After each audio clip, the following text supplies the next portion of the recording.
ठीक है भाई, अब देखें ज़रा केमिकल इक्विलिब्रियम पे बात करते हैं। केमिकल इक्विलिब्रियम भी कहते हैं, इसी को हम लोग कहते हैं, this is also known as equilibrium state. तो ज़्यादा नहीं लिखूंगा, बस सिर्फ बताऊंगा ज़्यादा, ठीक है ना, लेकिन हमें टाइम ज़ाया होता है। तो केमिकल इक्विलिब्रियम स्टेट, ये तमाम रिवर्सिबल रिएक्शंस के अंदर आपको कहीं ना कहीं मिलेगा। जितने भी रिवर्सिबल रिएक्शंस होते हैं वहाँ पर केमिकल इक्विलिब्रियम उसमें आपको मिलती है। ठीक है, अब केमिकल इक्विलिब्रियम एक स्टेट है जो एक रिवर्सिबल रिएक्शन अचीव करता है। देखो, रिवर्सिबल रिएक्शन जो होते हैं ना, उसमें फॉरवर्ड बैकवर्ड दोनों तरह के रिएक्शन होते हैं। एक तो रिएक्शन रिएक्टेंट प्रोडक्ट बन रहा होता है, जिसको हम लोग कहते हैं कि रिएक्शन कैसा होता है, फॉरवर्ड रिएक्शन होता है। ठीक है बेटा, अब इसकी स्पीड कैसी होती है? शुरू में फॉरवर्ड रिएक्शन की स्पीड बहुत ज़्यादा फास्ट होती है, ग्रेजुअली वो स्लो होना शुरू हो जाती है। ठीक है, फर्स्ट फास्ट देन स्लो। शुरू में फॉरवर्ड रिएक्शन की स्पीड फास्ट होती है, बाद में स्लो होनी शुरू हो जाती है। और इसी के साथ बैकवर्ड रिएक्शन भी चल रहा होता है, जिसमें प्रोडक्ट रिएक्टेंट बन रहा होता है। This is called as backward reaction. अब बैकवर्ड रिएक्शन में क्या होता है, ये इसका रिवर्स उल्टा है कि शुरू में यस फर्स्ट स्लो, पहले ये स्लो है देन फास्ट, उसके बाद क्या होती है, फास्ट होनी शुरू हो जाती है। तो सबसे पहली चीज़ तो आप ये याद रखें कि एक जो रिवर्सिबल रिएक्शन होता है उसमें फॉरवर्ड बैकवर्ड दोनों रिएक्शन चल रहे होते हैं, एक एट अ टाइम साइमल्टेनियस चल रहे होते हैं। अब इसमें शुरू में फॉरवर्ड रिएक्शन की स्पीड ज़्यादा होती है, बैकवर्ड की कम होती है। टाइम गुजरते रहता है, फॉरवर्ड रिएक्शन की स्पीड कम होती रहती है, बैकवर्ड रिएक्शन की स्पीड बढ़ते रहती है। यहाँ तक कि हम एक ऐसे पॉइंट तक पहुँचते हैं जब फॉरवर्ड रिएक्शन की जो स्पीड है वो बैकवर्ड रिएक्शन की स्पीड के बराबर हो जाती है, और उसी पॉइंट को इक्विलिब्रियम पॉइंट, इक्विलिब्रियम स्टेट या केमिकल इक्विलिब्रियम कहा जाता है। ठीक है, तो जब रेट मतलब होता है स्पीड, जब रेट ऑफ फॉरवर्ड रिएक्शन, जब फॉरवर्ड रिएक्शन की स्पीड बराबर हो जाए किसके, रेट ऑफ बैकवर्ड रिएक्शन के, बैकवर्ड रिएक्शन की स्पीड के, तो उस वक्त हम कहते हैं कि ये जो रिवर्सिबल रिएक्शन है उसने क्या कर लिया है, केमिकल इक्विलिब्रियम को या इक्विलिब्रियम स्टेट को उसने अचीव कर लिया है। हर रिवर्सिबल रिएक्शन में कभी ना कभी इक्विलिब्रियम अचीव होती है। ठीक है, अच्छा याद रखिए, एक और चीज़ बता दूं कि ये जो केमिकल इक्विलिब्रियम होती है ना, तो ये हमारे पास केमिकल इक्विलिब्रियम जो है ना, वो डायनेमिक इक्विलिब्रियम होती है, डायनेमिक इन नेचर होती है। डायनेमिक क्यों कहते हैं? चूँकि हाँ, मोशन में, मूवमेंट में, चूँकि रिएक्शन सीम्स टू स्टॉप, ऐसा लगता है कि रिएक्शन स्टॉप हो गया है, बट इट गोज़ ऑन, लेकिन वो रिएक्शन चल रहा होता है और आपको फील नहीं हो रहा होता है। चूँकि कंसंट्रेशन इक्विलिब्रियम स्टेट पर पहुंचने के बाद, इक्विलिब्रियम स्टेट पर पहुंचने के बाद no concentration change occurs, reactant और प्रोडक्ट की कंसंट्रेशन में कोई चेंज नहीं आ रहा होता है। क्यों? चूँकि जिस स्पीड से रिएक्टेंट प्रोडक्ट बन रहा होता है उसी स्पीड से प्रोडक्ट रिएक्टेंट बन रहा होता है। जिस स्पीड से फॉरवर्ड रिएक्शन हो रहा होता है उसी स्पीड से बैकवर्ड रिएक्शन हो रहा होता है। तो बज़ाहिर देखने वाले को नहीं पता लगता कि कंसंट्रेशन में कुछ चेंजिंग आ रही है। दैट्स वाई इसको डायनेमिक इक्विलिब्रियम कहा जाता है कि रिएक्शन चल भी रहा है और रुका हुआ भी फील हो रहा है। तो ये डायनेमिक इक्विलिब्रियम है, स्टैटिक इक्विलिब्रियम नहीं है। मूवमेंट में रिएक्शन है और रिएक्शन चल रहा है। ठीक है, अच्छा अगली बात, अगर हम इसको एक एग्जाम्पल से शो करें, अगर हम उसको एक एग्जाम्पल से शो करना चाहें तो फॉर एग्जाम्पल एक रिएक्शन होता है जिसमें हमारा N2O4 जो है ना, वो डिकम्पोज हो जाता है NO2 में, नाइट्रोजन डाइऑक्साइड में। हीट करने से ऐसा होता है कि हीट करने से ये हमारा NO2 में कन्वर्ट हो जाता है, डाइनाइट्रोजन टेट्राऑक्साइड। अब देखो इसका कलर जो हमारे पास होता है N2O4 का, N2O4 जो हमारे पास होता है दिस इज़ रेड, ये रेड कलर का होता है। और NO2 जो हमारे पास होता है दिस इज़ कलरलेस, ये कलरलेस होता है। ठीक है, इसको कोई कलर नहीं होता, पानी जैसा होता है दोनों लिक्विड्स, ये भी लिक्विड है और ये भी लिक्विड है। ठीक है, अब अगर हम एक बीकर ले लेते हैं और इस बीकर में हम रिएक्शन को स्टार्ट करते हैं, तो शुरू में आपको पता है अभी हमने सिर्फ रिएक्टेंट डाल दिया, ये हमारा रिएक्टेंट है, ये हमारा प्रोडक्ट है। शुरू में अगर हमने सिर्फ रिएक्टेंट डाल दिया इसके अंदर, तो ये देख सकते हैं बेटा रिएक्टेंट आ गया।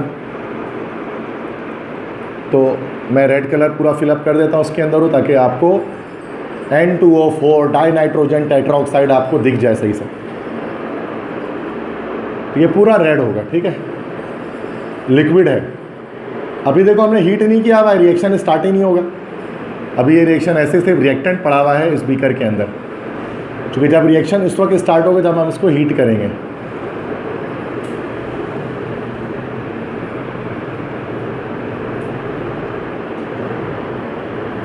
ठीक है, तो ये मान लेते हैं कि उसके अंदर हमने जो है वो डाल दिया है N2O4 डाई नाइट्रोजन टेट्राऑक्साइड, ठीक है। ओके, अब इसमें हम क्या करें कि इसको हीट करते हैं। जब इसको हीट करेंगे तो रिएक्शन स्टार्ट होगा। रिएक्टेंट जो है वो अभी तो देखो इसके अंदर हमारे पास सिर्फ क्या है, N2O4 है ना, डाई नाइट्रोजन टेट्राऑक्साइड है। लेकिन जब रिएक्शन स्टार्ट होगा तो इसके अंदर NO2 की फॉर्मेशन भी स्टार्ट हो जाएगी। तो अब N2O4 NO2 बन रहा होगा और NO2 वापस N2O4 भी बन रहा होगा। शुरू में रिएक्टेंट के प्रोडक्ट बनने की स्पीड कम होगी, फॉरवर्ड रिएक्शन फास्ट होगा, बाद में स्लो होना शुरू हो जाएगा। एक वक्त ऐसा आएगा जब दोनों की स्पीड बराबर हो जाएगी। मान लेते हैं जब ये 50% रहा, जब ये 50% रहेगा, दोनों 50-50 कंसनट्रेशन हो जाएगी। जबकि शुरू में इसकी कंसनट्रेशन ज़्यादा थी। मान लेते हैं कि ये 10 मोलर था और ये 0 मोलर था शुरू में, एट स्टार्ट इनिशियल पॉइंट पर। बाद में क्या हुआ, इसकी कंसनट्रेशन 5 मोलर हो गई और इसकी 5 मोलर। इस कंडीशन पर आकर क्या हो गया कि अब रिएक्शन आगे नहीं बढ़ रहा, इक्विलिब्रियम अचीव हो गया। तो अब आपको ये कलर जो है ना, इसमें कलर में आपको लाइट, हाँ बिल्कुल लाइट रेड टाइप का हो जाएगा ये कलर। मतलब कि आपको दोनों चीज़ें वाइट और रेड दोनों कलर आपको इसके अंदर आपको दिखाई देगा, ठीक है। और यहाँ इसके बाद आपको चेंजिंग नहीं आ रही इसके अंदर, मतलब ना तो ये प्योरली रेड हो पाएगा ना अब ये पूरा वाइट हो पाएगा। ये बीच में स्टक हो जाएगा, रिएक्शन फंस जाएगा। इसी को अलग बोलते हैं इक्विलिब्रियम अचीव हो गया। फॉरवर्ड बैकवर्ड की स्पीड बराबर होगी ख़ास पॉइंट पर जुड़ने के बाद ये रिएक्शन। अच्छा, अब इसी बात को हम लोग ग्राफ से भी शो कर सकते हैं। We can also show this by the help of graph. और इसमें हम लोग 2 ग्राफ बना सकते हैं। 2 तरह के ग्राफ मैं इसमें आपको बनाकर दिखाता हूँ, दोनों तरह के ग्राफ समझ लें। सबसे पहला ग्राफ मैं यहाँ पर बनाता हूँ इस तरह से, रेट ऑफ रिएक्शन के हिसाब से बनाता हूँ, ठीक है। तो ये हमारे पास आ गया बेटा टाइम, ये टाइम चल रहा है हमारे पास सेकंड में, और ये हमारे पास चल रहा है रेट ऑफ रिएक्शन। रिएक्शन के रेट ये 0 पॉइंट यहाँ पर है। तो एक फॉरवर्ड है एक बैकवर्ड है, ठीक है। एक फॉरवर्ड रिएक्शन चल रहा है, एक बैकवर्ड। जैसे फॉरवर्ड रिएक्शन के लिहाज से बात करें, शुरू में फॉरवर्ड रिएक्शन की स्पीड बहुत तेज़ थी, बाद में स्लो होनी शुरू होगी टाइम गुजरने के बाद। तो हम ये इस तरह से बना लेते हैं, या थोड़ा सा कर्व इस तरह से कर लेते हैं यूँ, ठीक है। अब आप यहाँ पर देखते हैं कि एक टाइम था कि फॉरवर्ड रिएक्शन की स्पीड शुरू में अब ये 10 हो गया, 20 हो गया, 30 हो गया, 40 हो गया, 50 हो गया। और ये जो आपको कर्व दिख रहा है ये फॉरवर्ड रिएक्शन की स्पीड है, मतलब N2O4 के NO2 बनने की स्पीड है। तो शुरू में ज़्यादा थी, टाइम गुजरने के बाद कम हो गई। अब इस तरह से बैकवर्ड को देखो, अब ये बैकवर्ड रिएक्शन की स्पीड है जिसमें NO2 किस में कन्वर्ट हो रहा है, N2O4 में। अब आप देख सकते हैं कि शुरू में बैकवर्ड रिएक्शन की स्पीड कम थी, टाइम गुजरने के साथ साथ बढ़नी शुरू हो गई। आखिरकार एक पॉइंट ऐसा आया जिस पॉइंट पर दोनों की स्पीड बराबर हो गई। इसी पॉइंट को हम लोग कहेंगे इक्विलिब्रियम पॉइंट। ये जब हम रेट ऑफ रिएक्शन और टाइम के बीच का ग्राफ बनाते हैं तो हमें ये ऐसा मिलता है। अब आप बोले सर हमने तो कोई दूसरा ग्राफ पढ़ा है, तो भाई वो भी बना देता हूँ। देखो दूसरा ग्राफ कैसे बनता है बुक्स में इस पर। अब वो जो ग्राफ बनता है वो कंसंट्रेशन और टाइम का बन रहा होता है ना बेटा। अब जैसे देखो ये हमारे पास ये चल रहा है यहाँ पर टाइम, और ये यहाँ पर जो चल रही है हमारे पास है ये चल रही है concentration, molarity, moles per dm3। अब शुरू में रिएक्टेंट ज़्यादा है, आहिस्ता आहिस्ता उसकी कंसंट्रेशन कम होनी शुरू हो जाएगी इस तरह से। अब प्रोडक्ट शुरू में कम है, आहिस्ता आहिस्ता उसकी कंसंट्रेशन बढ़नी शुरू हो जाएगी। ये वाला देखा होगा ना आप लोगों ने ग्राफ, ठीक है। अब ये हमारे पास this is concentration of N2O4, this is concentration of NO2, तो यहाँ पर एक पॉइंट आप देख सकते हैं कि किसी एक पॉइंट पर आने के बाद, मान लेते हैं वो ये पॉइंट है, इस पॉइंट पर आने के बाद NO2 और N2O4 की जो कंसंट्रेशन है वो सेम हो गई है। सेम समराज, जिसकी आपको चेंजिंग उसके अंदर नहीं आ रही है, कोई फर्दर चेंज इसमें अकर नहीं हो रहा है। तो ये हमारे पास क्या हो जाएगा, दिस इज इक्विलिब्रियम। अच्छा, लॉ ऑफ मास एक्शन, इसी को हम लोग कहते हैं, this is also known as equilibrium law भी कहा जाता है इसको। इक्विलिब्रियम लॉ कह लें, लॉ ऑफ मास एक्शन कह लें, एक ही बात है। लॉ ऑफ मास एक्शन इसलिए कहते हैं क्योंकि उसके अंदर बात होती है एक्टिव मास की, एक्टिव मास की बात होती है, तो that's why law of mass action. और एक्टिव मास किसे कहा जाता है, एक्टिव मास कहा जाता है कंसंट्रेशन को। जो concentration of reactant and product है, तो वो दोनों रिवर्सिबल रिएक्शन के लिए, चूँकि एक्टिव मास जो वो मास जो एक्टिव है, तो आपको पता है कि जो हमारे पास इरिवर्सिबल रिएक्शन होते हैं उसमें एक्टिव मास सिर्फ हमारे पास रिएक्टेंट का होता है इरिवर्सिबल रिएक्शन में, चूँकि प्रोडक्ट इनएक्टिव होता है उसके अंदर। लेकिन जो रिवर्सिबल रिएक्शन होता है उसमें एक्टिव मास रिएक्टेंट का भी होता है और प्रोडक्ट का भी होता है, क्योंकि इसमें रिएक्टेंट भी प्रोडक्ट बन रहा होता है, प्रोडक्ट भी रिएक्टेंट बन रहा होता है, जिसमें दोनों रिएक्टिव होते हैं। तो इसमें इसीलिए इसको कहते हैं लॉ ऑफ मास एक्शन। तो इसमें एक्टिव मास ऑफ रिएक्टेंट और प्रोडक्ट को इस्तेमाल किया जाता है, ये कंसंट्रेशन ऑफ रिएक्टेंट और प्रोडक्ट को इस्तेमाल किया जाता है। एक्टिव मास से मुराद यहाँ पर आप कंसंट्रेशन ही है, ठीक है। और कंसंट्रेशन भी कौन सी कंसंट्रेशन भाई, मोलर कंसंट्रेशन, जिसको आप लोग क्या कहते हैं, मोलैरिटी। इसको आप शो करते हैं कैपिटल M से, या मोल्स पर dm³ से, या मोल्स dm की पावर -3 से, या मोल्स पर लीटर से, या मोल्स लीटर इनवर्स से, एक ही बात है सारी, ठीक है। तो ये एक्टिव मास से मुराद ये सारी चीज़ें इसके अंदर है। तो इसलिए उसका लॉ ऑफ मास एक्शन, तो एक्टिव मास का कॉन्सेप्ट आ रहा है, इक्विलिब्रियम लॉ भी कहते हैं। दो साइंटिस्ट ने पेश किया था, एक का नाम था गोल्डबर्ग गुलबर्ग चौरंगी नहीं है, ये गोल्डबर्ग है, ये बहुत सारे गुलबर्ग कहते हैं, गुलबर्ग तो इलाका है यार कराची में, गोल्डबर्ग, ठीक है, गोल्डबर्ग। और दूसरा साइंटिस्ट था वेज। तो गोल्डबर्ग एंड वेज ने इसको पेश किया था, दो साइंटिस्ट की कंट्रीब्यूशन थी। और ये दोनों हमारे पास कैसे थे, स्कैंडिनेवियन केमिस्ट, ये दोनों स्कैंडिनेवियन केमिस्ट थे। Scandinavia means like Norway, Sweden, Denmark कहीं पैदा हुए थे स्कैंडिनेवियन रीजन में, तो स्कैंडिनेवियन केमिस्ट थे, ठीक, गोल्डबर्ग एंड वेज।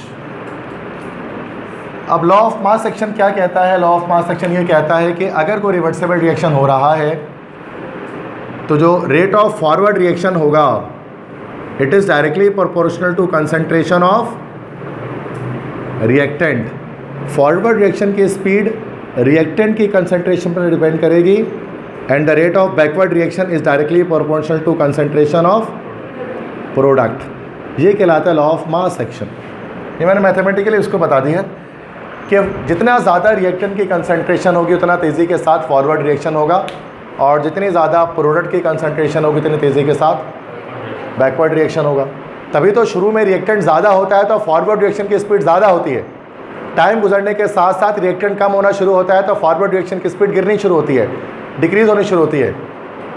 इसी तरह से जब रिएक्शन स्टार्ट होता है तो प्रोडक्ट बिल्कुल नहीं होता तो बैकवर्ड रिएक्शन की स्पीड बहुत स्लो होती है, और टाइम गुजरने के साथ साथ जब प्रोडक्ट बढ़ना शुरू होता है तो बैकवर्ड रिएक्शन की स्पीड बढ़नी शुरू हो जाती है। प्रोडक्ट की कंसंट्रेशन बढ़ रही है तो बैकवर्ड की स्पीड बढ़ेगी। तो फॉरवर्ड रिएक्शन की जो स्पीड है, डायरेक्ट जो रेट है, वो डिपेंड करेगा कंसंट्रेशन ऑफ रिएक्टेंट पे, और बैकवर्ड रिएक्शन की जो रेट है वो डिपेंड करेगा कंसंट्रेशन ऑफ प्रोडक्ट पे। यही कहलाता है लॉ ऑफ मास एक्शन। समझ में आ गई बात। अब इसी से क्या करते हैं बेटा, हम लोग डेरिवेशन करते हैं।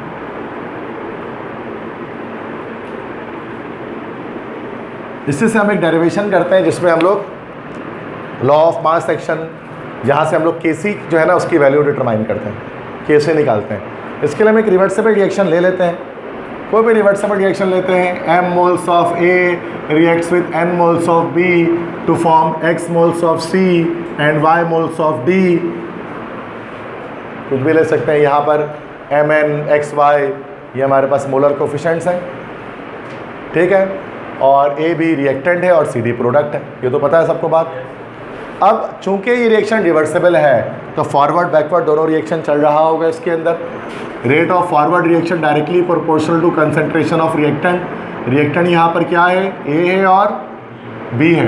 अब आप जानते हैं कि जो कोफिशिएंट है वो क्या बन जाता है, पावर एक्सपोनेंट। फिर प्रोपोर्शनलिटी हटाएंगे, इक्वल टू लगाएंगे तो कांस्टेंट क्या लगाएंगे, के एफ लगाएंगे, ए की पावर एम और बी की पावर एम। अब यहाँ जो के एफ आया हमारे पास, के एफ क्या कहलाता है, rate constant. Rate constant of कौन सा reaction, forward reaction. Rate constant of forward reaction है, ठीक है। इसको इक्वेशन 1 बना देंगे। इसके बाद बैकवर्ड रिएक्शन भी तो हो रहा होगा, तो rate of backward reaction directly proportional to किसके होगा, कंसंट्रेशन ऑफ प्रोडक्ट। प्रोडक्ट की कंसंट्रेशन सी और डी। आपको पता है लार्ज ब्रैकेट में हमेशा हम कंसंट्रेशन रखते हैं, पता है सबको ये बात। तो ये पावर एक्स हो गई, यहाँ पावर वाई हो गई। तो R B is equal to constant क्या लगाएंगे आप, के बी लगाएंगे, सी की पावर एक्स और डी की पावर वाई, ठीक है। अब यहाँ के बी क्या है, rate constant of what, backward reaction. अभी हो गया rate constant of backward reaction, ठीक है बच्चों।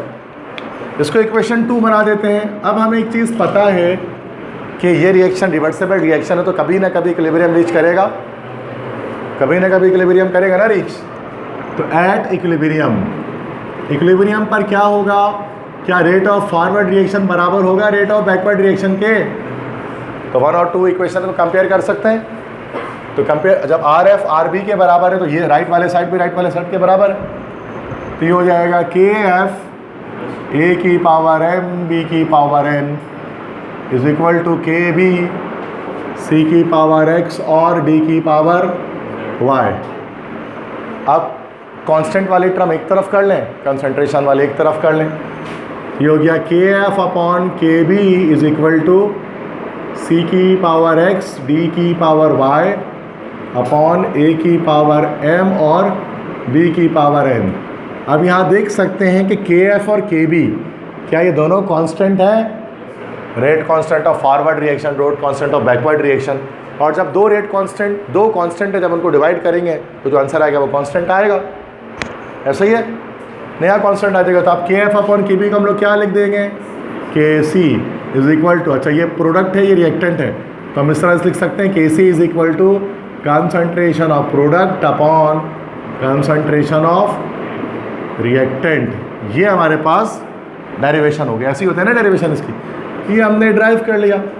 अब यहाँ पर के सी क्या चीज़ है,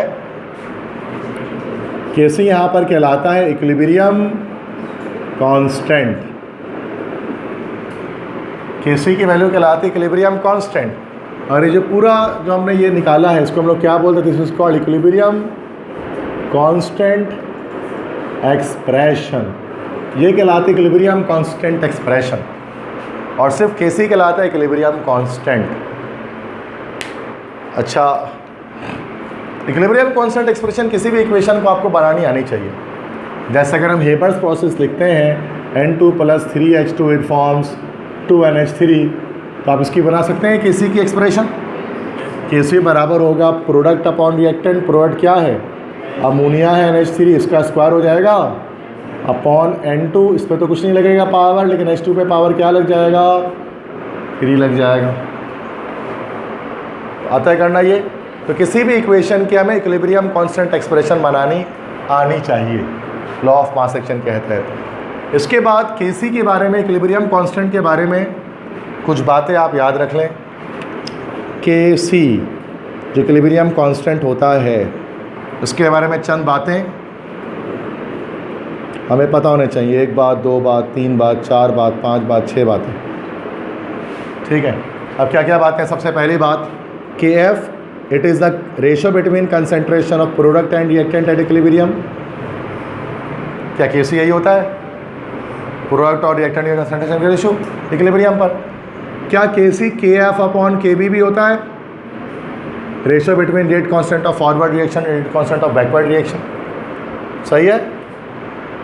अच्छा, यूनिट ऑफ केसी, केसी की यूनिट क्या निकलती है भाई? It depends upon what? Depends upon equation. Depends upon equation, equation पर ये डिपेंड कर रही होती है। केसी की जो वैल्यू होती है डिपेंड्स अपॉन इक्वेशन, ठीक है। इक्वेशन के लिहाज से निकालते हैं, जैसे यहाँ पर अगर हमें केसी की वैल्यू इस इक्वेशन के लिए निकालनी हो तो कैसे निकलेगी? ये कंसंट्रेशन मोलैरिटी होता है, मोलैरिटी का square upon molarity into molarity का क्यूब। क्या इससे मोलैरिटी का स्क्वायर बच जाएगा? शॉर्टकट मार दिया क्या? समझ में आ रही बात? हाँ sorry, molarity power minus of, सही है, ठीक है ना। तो 1 अपॉन मोलैरिटी स्क्वायर, ये हमारे पास यूनिट आ गई केसी की।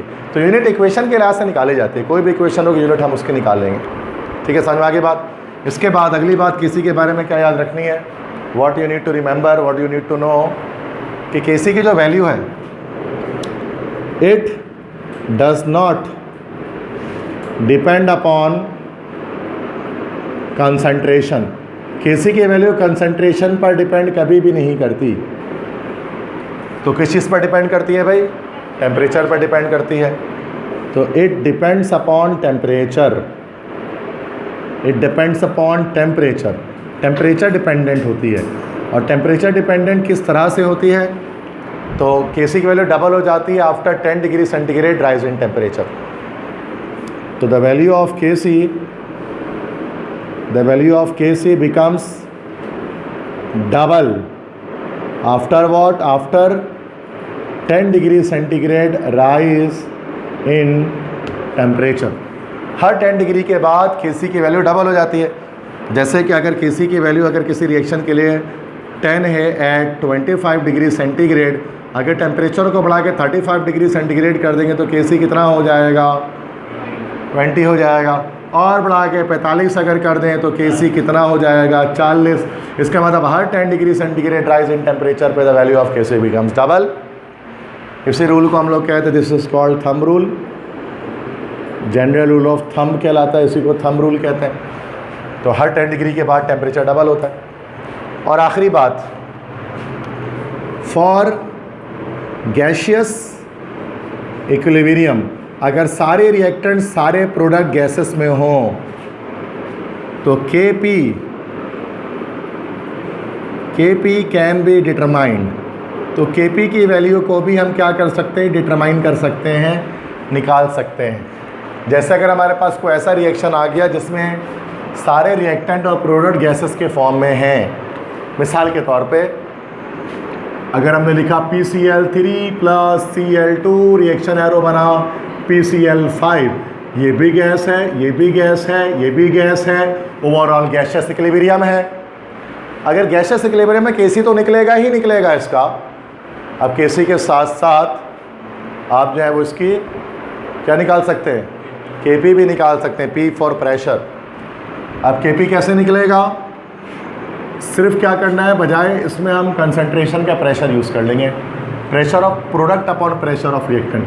Pressure of PCl5 divide by pressure of PCl3 multiply by pressure of Cl2। क्या मोल्स आ जाए तो वो तो जब न्यूमेरिकल करेंगे तो देखेंगे उसमें, अभी तो हम नहीं कर रहे, अभी तो मैं ऐसा थ्योरी बता रहा हूँ आपको। तो ये केसी और Kp के बीच हमारे पास एक डिफरेंस निकलता है। ओके क्लास, लास्ट टाइम हमने केमिकल इक्विलिब्रियम स्टार्ट किया था कल, आज हम जो है वो, और कल मैंने आपको Kp के बारे में, Kc के बारे में बात कर रहे थे, और Kp के हवाले से भी मैंने आपको बताया था कि C4 तो यहाँ पर हमारे पास होता है, this is actually for concentration. जब हम इक्विलिब्रियम कांस्टेंट एक्सप्रेशन में कंसंट्रेशन रखते हैं, और P4 यहाँ पर हमारे पास होता है प्रेशर। जब इक्विलिब्रियम कांस्टेंट एक्सप्रेशन में हम लोग प्रेशर की वैल्यूज़ को रखते हैं रिएक्टेंट्स और प्रोडक्ट्स की, तो और Kp हम कब मालूम करते हैं? गैसियस इक्विलिब्रियम के लिए, ठीक है। अब जो इक्विलिब्रियम हमारे पास होती है, जो इक्विलिब्रियम इस्टेब्लिश होती है, वो दो तरह की हो सकती है। आइदर वो हमारी होमोजेनस इक्विलिब्रियम भी हो सकती है, और ये इक्विलिब्रियम हेट्रोजीनियस भी हो सकती है। डिफरेंस क्या है कि होमोजेनस इक्विलिब्रियम में सारे जो रिएक्टेंट्स और प्रोडक्ट्स हैं वो सेम स्टेट में होंगे, है ना। तो all the reactants and products in same state. और जो हेट्रोजीनस इक्विलिब्रियम होती है उसमें रिएक्टेंट और प्रोडक्ट जो है ना वो डिफरेंट स्टेट्स में मौजूद होते हैं। तो ये हमारा कहलाता है हेट्रोजीनस इक्विलिब्रियम। अब होमोजीनस जो इक्विलिब्रियम है उसके अंदर हम लोग गैसियस इक्विलिब्रियम देख सकते हैं। होमोजीनस इक्विलिब्रियम में इक्विलिब्रियम हो सकती है गैसियस इक्विलिब्रियम। गैसियस इक्विलिब्रियम के बाद के सारे रिएक्टेंट्स और सारे प्रोडक्ट्स क्या है गैसियस हों। तो सूरत में आप क्या कर सकते हैं, गैसियस इक्विलिब्रियम के लिए आप लोग Kc के साथ साथ Kp की वैल्यू भी डिटरमाइन कर सकते हैं। अब ऐसा ज़रूरी नहीं होता कि Kc और Kp हमेशा सेम आ जाए, तो उसके पीछे एक रिलेशनशिप है, that's a relationship between Kc and Kp।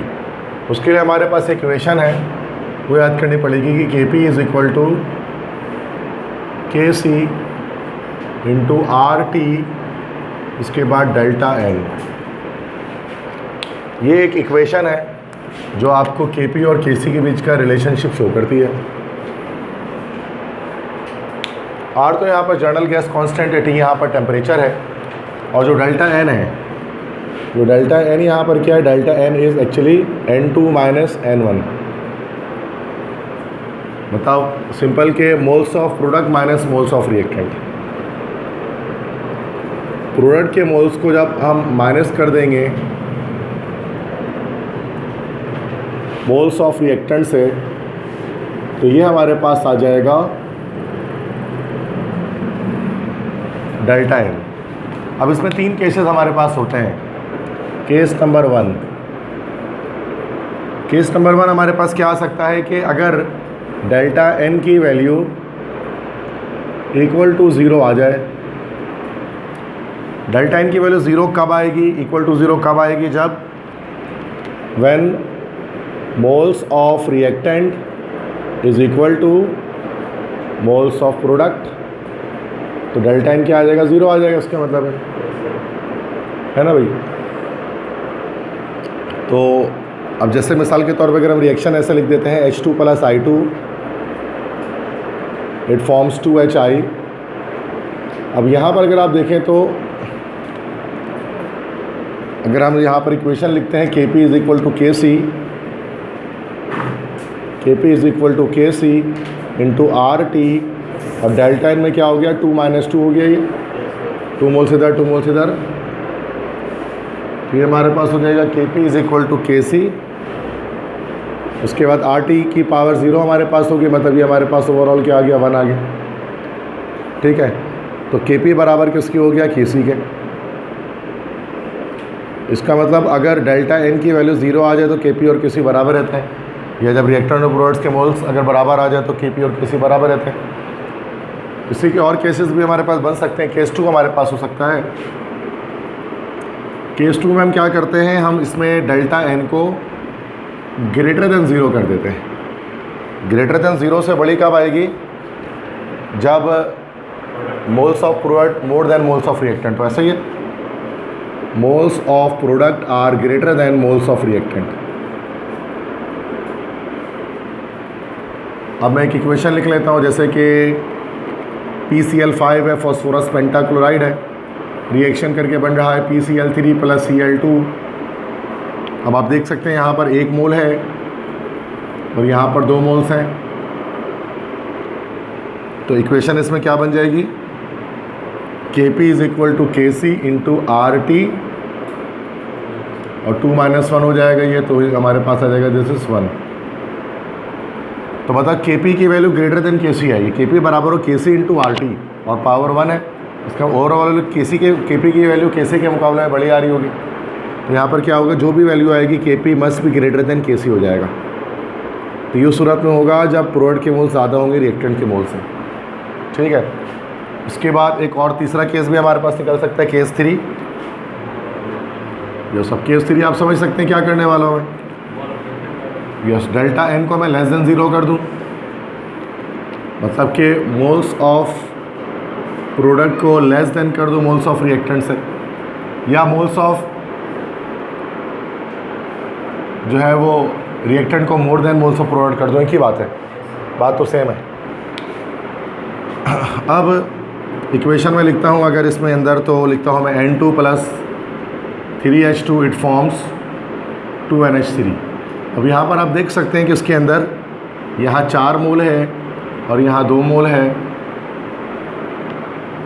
तो अब अगर हम इसमें निकालेंगे Kp = Kc × RT, अब डेल्टा N क्या निकलेगा 2 - 4 N2 - N1, तो ये -2 निकल जाएगा। इसका मतलब Kp की वॉट एवर जो भी Kp की वैल्यू आएगी वो लेस देन Kc रहेगी, जो Kc × RT पावर -2, तो ओवरऑल वैल्यू Kp की बहुत छोटी निकल कर आएगी यहाँ पर Kc के मुकाबले में। तो ये हमारे पास थर्ड है। तो इसे हम क्या लेते हैं, this is relationship between Kc and Kp, कि कभी कभार Kp Kc से बड़ा होता है, कभी छोटा होता है। टेस्ट में क्या करते हैं, आपको इक्वेशन दे देते हैं, फिर उसके बारे में सवाल करते हैं, बताओ इसमें क्या रिलेशन है Kp और Kc के बीच में। तो बहुत आसान सी बात है, क्लियर है। Okay, next we are going to discuss applications of Kc, means Kc के फ़ायदे। Kc की जो वैल्यू है उससे हमें कौन सी इन्फॉर्मेशन मिलती है, क्या पता लगता है रिएक्शन के बारे में। तो Kc के हमारे पास 2 एप्लीकेशंस हैं जो हम यहाँ पर देखेंगे। सबसे पहला फर्स्ट आपको Kc आपको बताता है, it tells you about the extent of reaction. Kc के 2 एप्लीकेशन है। पहला हमारा कहलाता है एक्सटेंट ऑफ रिएक्शन, ये रिएक्शन का एक्सटेंट आपको बताता है, ठीक है। और सेकंड दूसरा ये हमें बताता है, it tells you about the direction of reaction, direction of reaction. तो ये 2 चीज़ें हमें Kc की वैल्यू से पता लगती है, ठीक है। एक तो एक्सटेंट ऑफ रिएक्शन और एक direction of reaction. Extent of reaction का क्या मतलब होता है, एक्सटेंट का मतलब होता है लाइक हद, लिमिट, किसी भी रिएक्शन की हद, एक्सटेंट ऑफ रिएक्शन। ये हमें शो करता है, ये हमें बताता है कि एक्सटेंट ऑफ रिएक्शन है क्या मतलब है। इसका मतलब है कि हाउ या value of Kc determines how much a reaction is completed before reaching equilibrium। ये एक्सटेंट ऑफ रिएक्शन का मतलब होता है कि एक जब कोई रिवर्सिबल रिएक्शन हो रहा था तो इक्विलिब्रियम तक पहुंचने से पहले कितना % रिएक्शन कंप्लीट हो चुका था, रिएक्शन कहाँ तक जा चुका था, ठीक है, कितना एक रिएक्शन कंप्लीट हो चुका था, कितना ज़्यादा। देखो कभी भी आपको पता है कि जो कल मैंने बताया था आपको, कल फर्स्ट क्लास थी इसकी, कि reversible reaction never goes to completion. Reversible reaction कभी भी कंप्लीट तो नहीं होता, ये तो बिल्कुल सही बात है। तो लेकिन और जो कभी ऐसा नहीं हो सकता कि 100% रिएक्टेंट जो है वो प्रोडक्ट में चेंज हो जाए, लेकिन ऐसा ज़रूर हो सकता है कि रिएक्शन कहीं ना कहीं बीच में स्टक हो जाए। अब वो कभी कभार शुरू में ही रिएक्शन जो है इक्विलिब्रियम अचीव कर लेता है, कभी कभार बिल्कुल एंड में इक्विलिब्रियम अचीव हो रहा होता है, कभी कभार सेंटर में हो रहा होता है, ठीक है। अब ये सारी चीज़ें हमें Kc की वैल्यू से पता लगती है, उसको हम कहते हैं एप्लीकेशंस ऑफ Kc। अब इसके अंदर भी 3 केसेस आएंगे, हमारे पास 3 केस हैं, केस 1, केस 2, केस 3। केस 1 क्या हो गया इसका, कि Kc की वैल्यू बहुत सारी तरह की हो सकती है। अगर Kc की वैल्यू, तो केस 1 तो हम देख लेते हैं, जैसे कि लार्ज वैल्यू ऑफ Kc। अगर Kc की लार्ज वैल्यू आ जाए तो क्या होगा, तो Kc की लार्ज वैल्यू का मतलब ये हो गया कि Kc की जो वैल्यू आ जाए, Kc की जो वैल्यू आ जाए वो ग्रेटर देन 1 हो, मतलब सिंपल ये याद रखें, यूनिटी से ज़्यादा, 1 से बड़ी कितनी भी वैल्यू हो, 1000 हो, 10,000 हो, 1 से बड़ी आ जाएगी तो क्या होगा। तो सूरत में हम एक चीज़ देखेंगे, अगर 1 से बड़ी वैल्यू आती है तो हमें पता लगता है कि forward reaction is almost complete. Forward reaction almost complete होता है और more amount of product is present at equilibrium,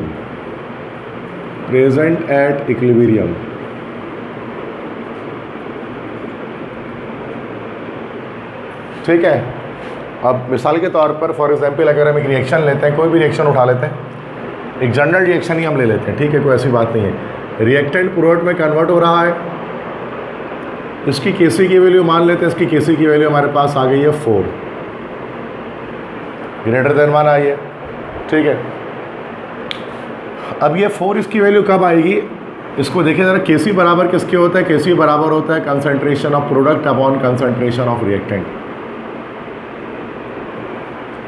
केसी की बड़ी वैल्यू उस वक्त आएगी जब आपका प्रोडक्ट ज़्यादा होगा और रिएक्टेंट कम होगा, तो अब ग्रेटर देन 1 वैल्यू आएगी। जब इसकी हमारे पास बिग वैल्यू आएगी और इसकी हमारे पास स्मॉल वैल्यू आएगी, तो केसी की ओवरऑल वैल्यू क्या होगी, बिग निकलेगी। जैसे मिसाल के तौर पे ये 4 कब आ सकती है, जैसे कि अगर हम यहाँ पर 16 लिख दें, 16 मोलर हो और यहाँ पर 4 मोलर हो, तो क्या केसी 4 आ जाएगा। तो अब ये 4 क्यों आ रहा है, तो यहाँ पर देख सकते हैं तो प्रोडक्ट ज़्यादा है, रिएक्टेंट कम है। तो जब ये इक्विलिब्रियम रीच हुआ होगा, केसी आपको पता है इक्विलिब्रियम पर निकाला जाता है कि जब ये रिएक्शन इक्विलिब्रियम रीच किया होगा तो उस सूरत में प्रोडक्ट हमारे पास 16 मोलर होगा, मतलब प्रोडक्ट की कंसंट्रेशन ज़्यादा होगी और रिएक्टेंट की कंसंट्रेशन कम होगी। तो more amount of product is present at equilibrium, इस तरह से। और फॉरवर्ड रिएक्शन ऑलमोस्ट कंप्लीट होगा। मैं रिवर्सिबल कर दूँ उसको, मतलब ऐसा लग रहा है जैसे फॉरवर्ड रिएक्शन बस कंप्लीट होने ही वाला है, चूँकि ज़्यादा प्रोडक्ट की फॉर्मेशन हुई भी है, इसका मतलब फॉरवर्ड रिएक्शन बहुत आगे की तरफ बढ़ा हुआ है, तो फॉरवर्ड रिएक्शन ऑलमोस्ट कंप्लीट है। तो केसी की ग्रेटर देन 1 वैल्यू से हमें ये बात पता लगती है। अब दूसरी चीज़ के केस नंबर 2 अब आ जाते हैं। केस 2 क्या कहता है कि अगर केसी के स्मॉल वैल्यू, अब सिंपल है कि स्मॉल वैल्यू ऑफ केसी, अब कितनी भी स्मॉल हो सकती है वैल्यू केसी की, मान लेते हैं कि इसको हम लोग लेस देन 1 होती है, केसी की वैल्यू लेस देन 1 है। अब जब लेस देन 1 आएगी तो क्या चीज़ देखने को मिलेगी हमें कि हम यहाँ देखेंगे कि backward reaction is almost complete. जो रिवर्स रिएक्शन होता है, बैकवर्ड रिएक्शन होता है, इसमें आपको देखेगा कि वो बिल्कुल ऐसा लग रहा है जैसे कंप्लीट हो गया है। अब बैकवर्ड रिएक्शन क्या होता है, जिसके अंदर हम जानते हैं प्रोडक्ट रिएक्टेंट में कन्वर्ट होता है। और अगली बात कि more amount of reactant is present at equilibrium. Equilibrium पर मोर अमाउंट ऑफ रिएक्टेंट हमारे पास क्या होगा बेटा, मौजूद होगा। अब इस चीज़ को आप एग्जाम्पल से समझें दोबारा से। ये रहा रिएक्टेंट, ये रहा प्रोडक्ट, और जो केसी की वैल्यू हमारे पास निकल कर आ गई, मान लेते हैं केसी की जो वैल्यू निकल कर आ गई वो 0.25 आ गई, तो 1 से तो छोटी वैल्यू है ना भाई। अब ये वैल्यू कब आएगी, 1 से छोटी वैल्यू केसी की कब आएगी, जब हम जैसे यहाँ पर जब उल्टा हो जाएगा ना भाई, बस बिल्कुल सही बात है, जब इसकी वैल्यू बिग है, इसकी वैल्यू स्मॉल है, तो ऐसे ही होगा। अगर हम कोई डमी डेटा इसमें डालते हैं तो उसको उल्टा कर देते हैं 4/16, तो ये हमारे पास आ जाएगा 0.25, है ना भाई। तो यहाँ पर अगर हम देखेंगे तो इसका मतलब कि 16 मोलर रिएक्टेंट है और 4 मोलर प्रोडक्ट है। तो इक्विलिब्रियम पर हम देख सकते हैं रिएक्टेंट ज़्यादा है, प्रोडक्ट कम है, और ऐसा लग रहा है जैसे बैकवर्ड रिएक्शन ऑलमोस्ट कंप्लीट है कि सारा का सारा प्रोडक्ट रिएक्टेंट में कन्वर्ट हो चुका है। ऐसे फील हो रहा है ना रिएक्शन को देखकर, तो backward reaction almost complete feel होता है इसमें। इसके बाद तीसरा केस हमारे पास होगा केस नंबर 3। केस नंबर 3 में हम क्या करेंगे कि वैल्यू ऑफ केसी को मॉडरेट कर देंगे, मतलब 1 रख देंगे, ठीक है। केस नंबर 3 में हम ये देखेंगे कि केसी की वैल्यू अगर हमारे पास क्या आ जाए भाई, 1 ही आ जाए, तो सूरत में क्या होगा, तो सूरत में फॉरवर्ड बैकवर्ड कुछ नहीं होगा। Equilibrium is achieved at midway. Equilibrium midway में अचीव करेगा, मतलब दरमियान में, और equal amount of product and reactant, equal amount of reactant and product is present at equilibrium. Equilibrium पर इक्वल अमाउंट ऑफ रिएक्टेंट और प्रोडक्ट हमारे पास मौजूद होंगे। एक और एग्जांपल ले लेते हैं, कोई भी एग्जांपल लाते हैं, रिएक्टेंट है, प्रोडक्ट में कन्वर्ट हो रहा है, इसकी केसी की वैल्यू 1 आ गई। अब जाहिर सी बात है, थोड़ी बहुत मैथमेटिक्स हम जानते हैं कि केसी की वैल्यू 1 कब आएगी, जब प्रोडक्ट और रिएक्टेंट ये क्या होंगे, बराबर होंगे, ठीक है। तो जब ये सेम होंगे दोनों वैल्यूज़, तो हमारे पास केसी की वैल्यू 1 आ जाएंगे ना। जैसे अगर आप इसको 4/4 कुछ भी कर लो तो ये 1 आ गया। तो उसका मतलब रिएक्टेंट 4 मोलर है और प्रोडक्ट भी 4 मोलर है। तो इक्विलिब्रियम पर रिएक्टेंट और प्रोडक्ट के सेम अमाउंट है, किसी की वैल्यू 1 ये शो कर रही है। और ये इक्विलिब्रियम रीच कहाँ हुआ होगा? मिडवे में ना रिएक्शन फॉरवर्ड जा रहा होगा ना बैकवर्ड फील हो रहा होगा। ऐसा लग रहा है बीच में रिएक्शन जाकर स्टॉप हुआ है, 50% पे रिएक्शन स्टॉप होगी। तो ऐसा भी हो सकता है। तो 3 अलग अलग कंडीशन, इक्विलिब्रियम बिल्कुल एंड में अचीव हो सकता है, बिल्कुल शुरू में अचीव हो सकता है, इन द मिडवे हो सकता है।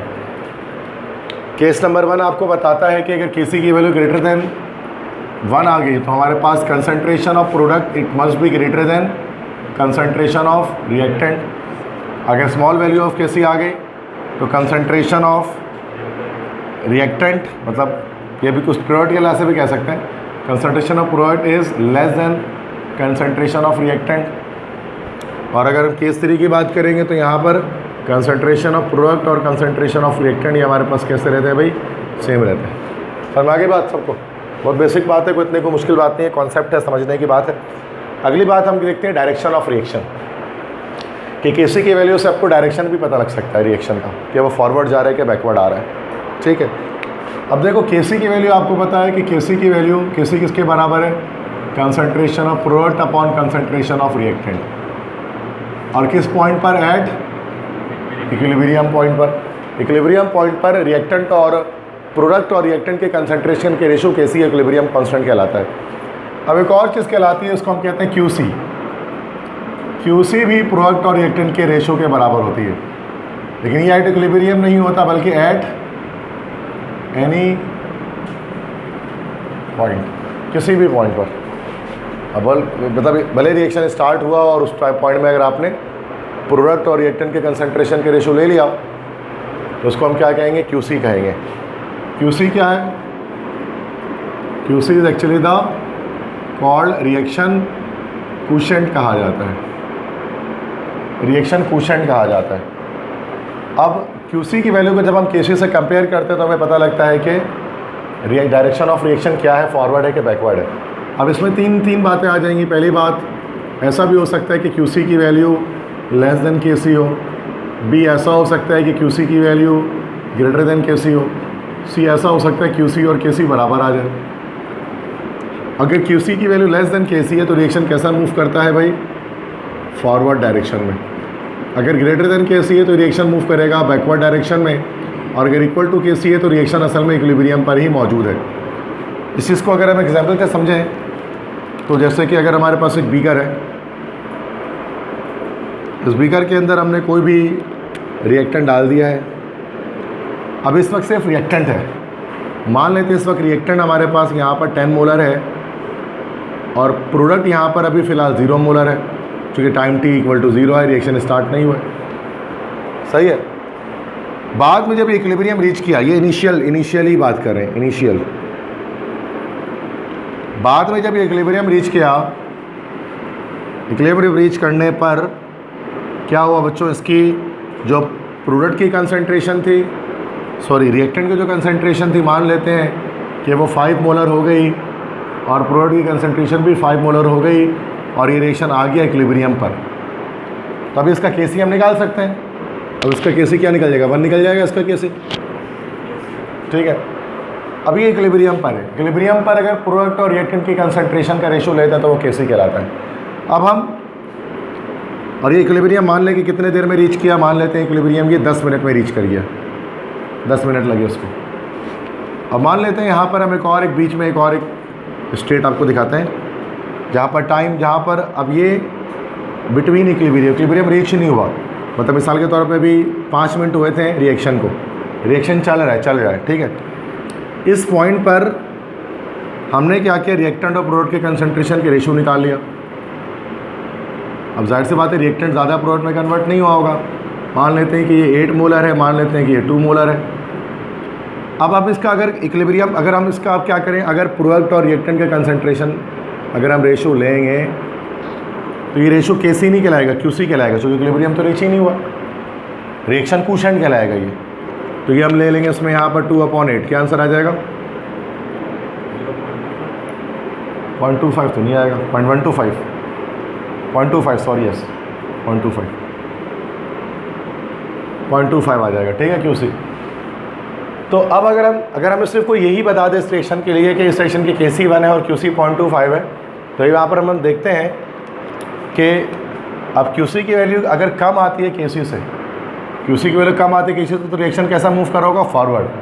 फॉरवर्ड जाकर इक्विलिब्रियम रीच करेगा। अच्छा, ऐसा भी हो सकता था कि Qc की वैल्यू बड़ी आ जाती Kc से, तो मतलब रिएक्शन बैकवर्ड जाकर इक्विलिब्रियम रीच करेगा। बस समझ में आ गई? तो ये दो एप्लीकेशंस होती हैं बेटा Kc की वैल्यू से ये दो इन्फॉर्मेशन रिएक्शन के बारे में पता लगती है। एक तो वो एक्सटेंट ऑफ रिएक्शन बताता है कि how far the reaction is completed before reaching equilibrium state, और दूसरी चीज़ ये बता सकता है कि रिएक्शन किस डायरेक्शन में मूव कर रहा है इक्विलिब्रियम को अचीव करने के लिए, आइदर फॉरवर्ड या बैकवर्ड। सिंपल है, समझ में आगे बात? बोले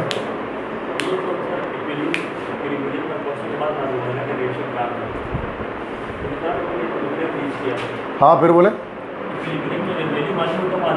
जाहिर सी बात है Kc पता होना चाहिए रिएक्शन के लिए। Kc पता ही नहीं होगी तो फिर हम कैसे बताएंगे? मतलब हमें ऑलरेडी Kc पता होती है रिएक्शन की, हर रिएक्शन Kc तो फिक्स होता है ना एक रिएक्शन के लिए ख़ास टेम्परेचर पे, तो वो हमें ऑलरेडी पता होता है, तो हमें ज़रूरत नहीं पड़ती उसको एंड का वेट करने की उसको। ठीक है, नेक्स्ट टॉपिक हमारा सिलेबस के अंदर है ली चैटलेयर्स प्रिंसिपल। सो ली चैटलेयर कौन था? ली चैटलेयर असल में एक साइंटिस्ट का नाम है। It was a French scientist, French scientist था जिसका नाम था ली चैटलेयर, जिसने इस प्रिंसिपल को, इस असूल को पेश किया था, ली चैटलेयर का असूल।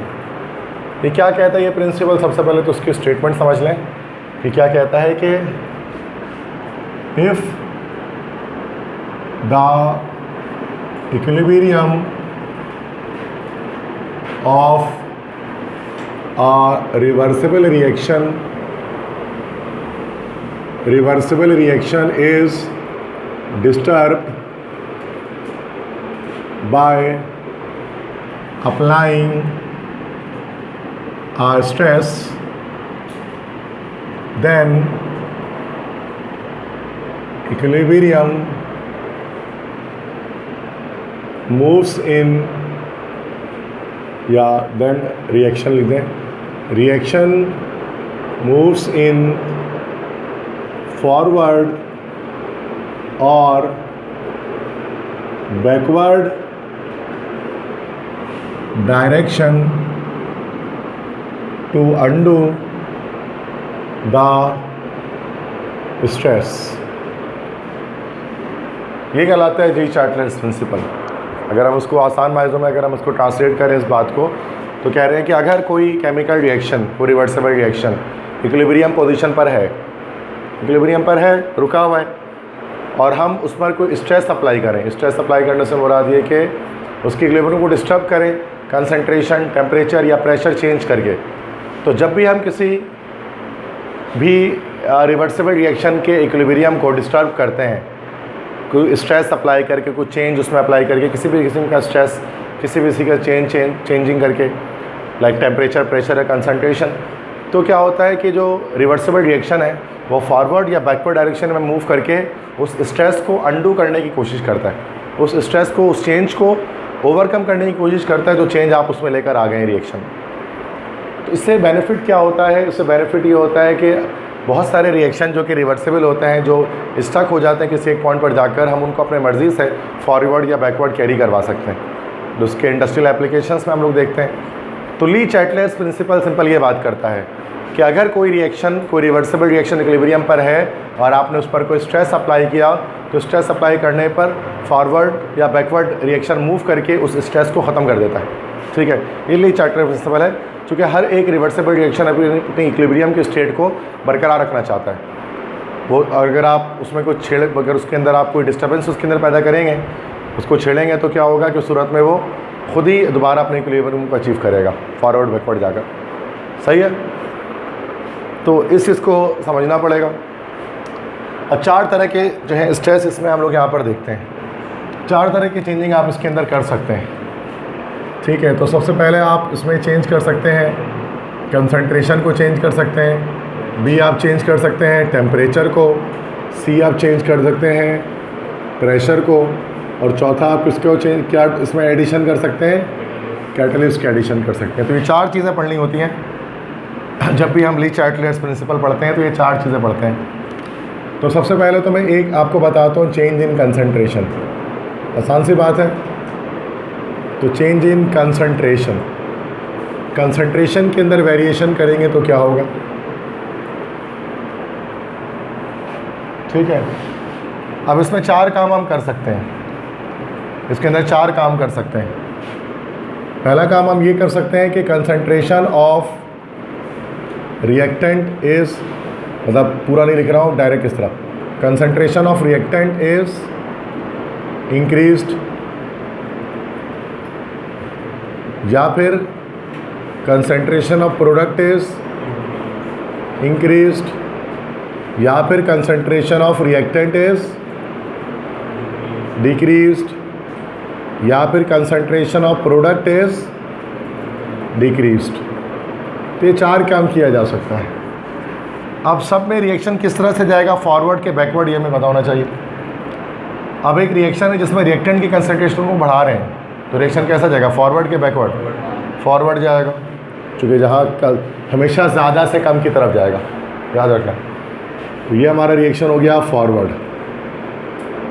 अच्छा, अगर हम प्रोडक्ट की कंसंट्रेशन को इंक्रीज़ कर दें तो रिएक्शन कहाँ जाएगा, बैकवर्ड जाएगा, सही है बिल्कुल।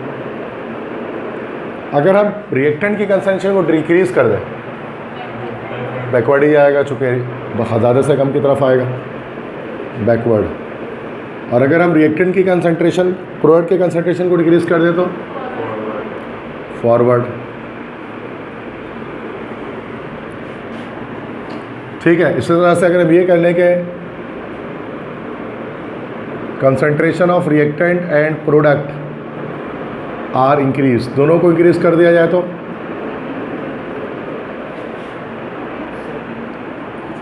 कोई चेंज नहीं होगा, ठीक है। तो नो चेंज, वैसे बात दोनों को बढ़ा दे रहे हैं, दोनों इक्वल रेट से बढ़ गए। या अगर हम concentration of reactant and product are decreased, दोनों को डिक्रीज कर देंगे तो क्या होगा, फिर भी कोई चेंज नहीं होगा, नो चेंज। तो ये आप इस तरह से याद रखेंगे कि कंसंट्रेशन को चेंज करने से क्या फ़र्क पड़ता है किसी केमिकल रिएक्शन में। अब वो कुछ भी किया जा सकता है इनमें से, ठीक है। ये ए हो गया। उसके बाद बी देखते हैं। बी पार्ट हमारे पास है, this is temperature, change in temperature, change in temperature.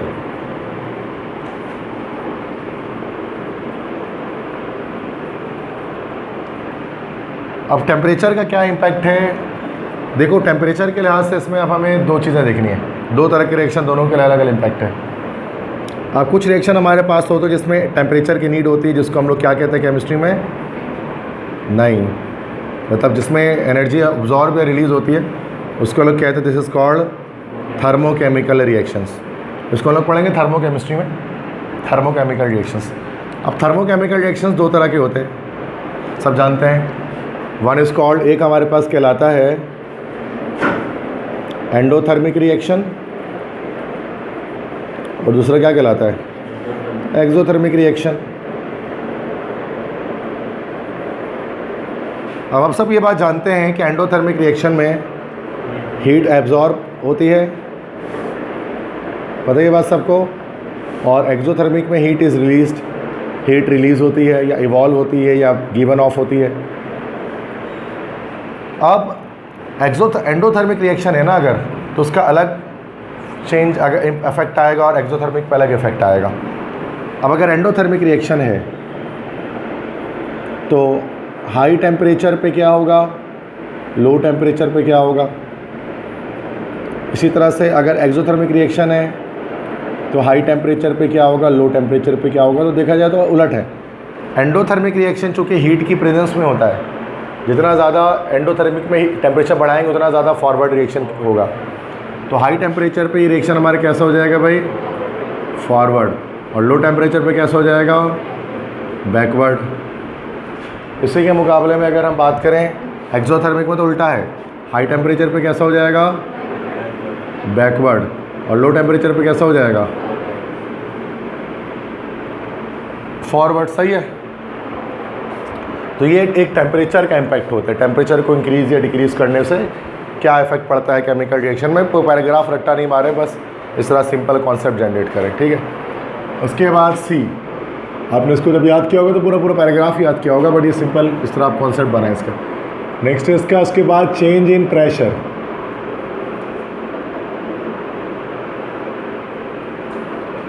अब प्रेशर को चेंज करने से क्या इम्पैक्ट होता है किसी भी रिवर्सिबल रिएक्शन पर, तो याद रखिएगा चेंज इन प्रेशर जो है ना वो सिर्फ और सिर्फ गैसियस इक्विलिब्रियम के लिए है, ओनली फॉर गैसियस इक्विलिब्रियम, ठीक है। तो this is only for gaseous equilibrium. इसके मतलब कि जब रिएक्टेंट और प्रोडक्ट जब गैसेस हों तब हमें प्रेशर का एक इम्पैक्ट फील होगा, अदरवाइज़ नहीं होगा। मतलब तमाम रिएक्टेंट तमाम प्रोडक्ट्स का गैस होना ज़रूरी है, ठीक है। अगर हमारे पास जैसे रिएक्शन हो रहा है A + B और ये बन रहा है C + D, तो ये A B का और C D का इन सब का गैसियस होना ज़रूरी है, अदरवाइज़ आप जो है वो कोई भी एक चीज़ सॉलिड या लिक्विड आ गई तो इफेक्ट ऑफ प्रेशर ऑब्जर्व नहीं होगा, पहली चीज़ तो याद रखें।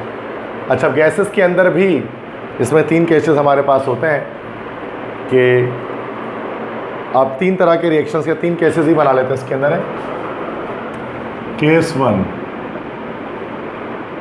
केस 1 क्या होगा कि जब moles of reactant is equal two moles of product. Reactant और प्रोडक्ट के मोल्स अगर बराबर हों तो उस सूरत में याद रखिएगा आप कोई प्रेशर का इफेक्ट नहीं है, नो इफेक्ट ऑफ प्रेशर।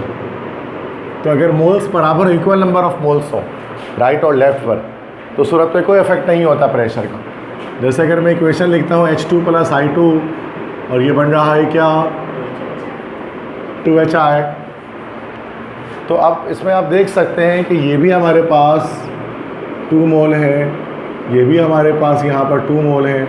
चूँकि रिएक्टेंट प्रोडक्ट के मोल बराबर है, अब यहाँ चाहे प्रेशर को हाई कर दें लो कर दें, रिएक्शन इक्विलिब्रियम पर कोई इम्पैक्ट नहीं आता इससे, ठीक है। याद रखिएगा कि गैस इक्विलिब्रियम के अंदर भी अगर रिएक्टेंट और प्रोडक्ट के मोल्स बराबर हो तो there is no effect of equilibrium, equal volume अगर आपके पास हो। ये केस 1 है। उसके बाद केस 2 में क्या करें, अब चेंज कर दें, मान लेते हैं कि moles of reactant is greater than moles of product, ये कंडीशन आ जाए।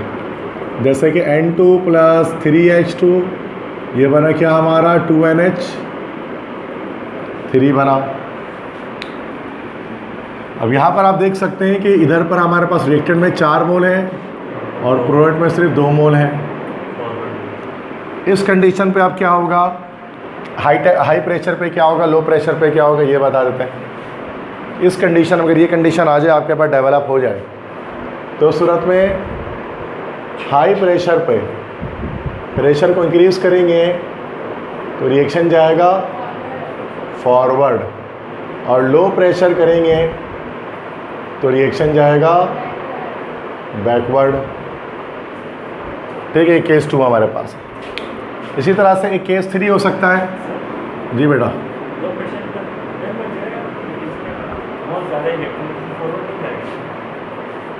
मतलब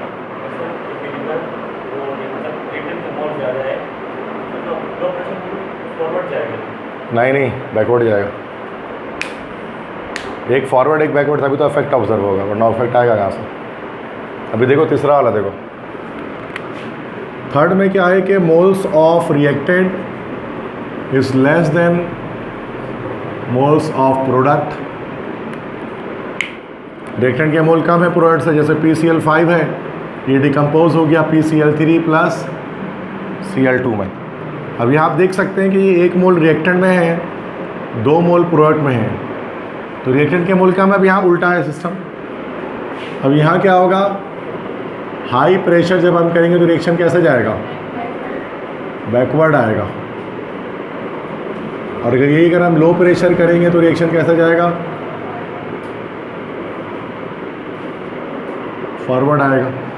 तो ये हमारे पास प्रेशर का एक इम्पैक्ट होता है, किस पर, किसी भी इक्विलिब्रियम पर, ली चार्ट-पेज प्रिंसिपल के अकॉर्डिंग। उसके बाद डी जब हम बात करते हैं तो उसमें addition of catalyst.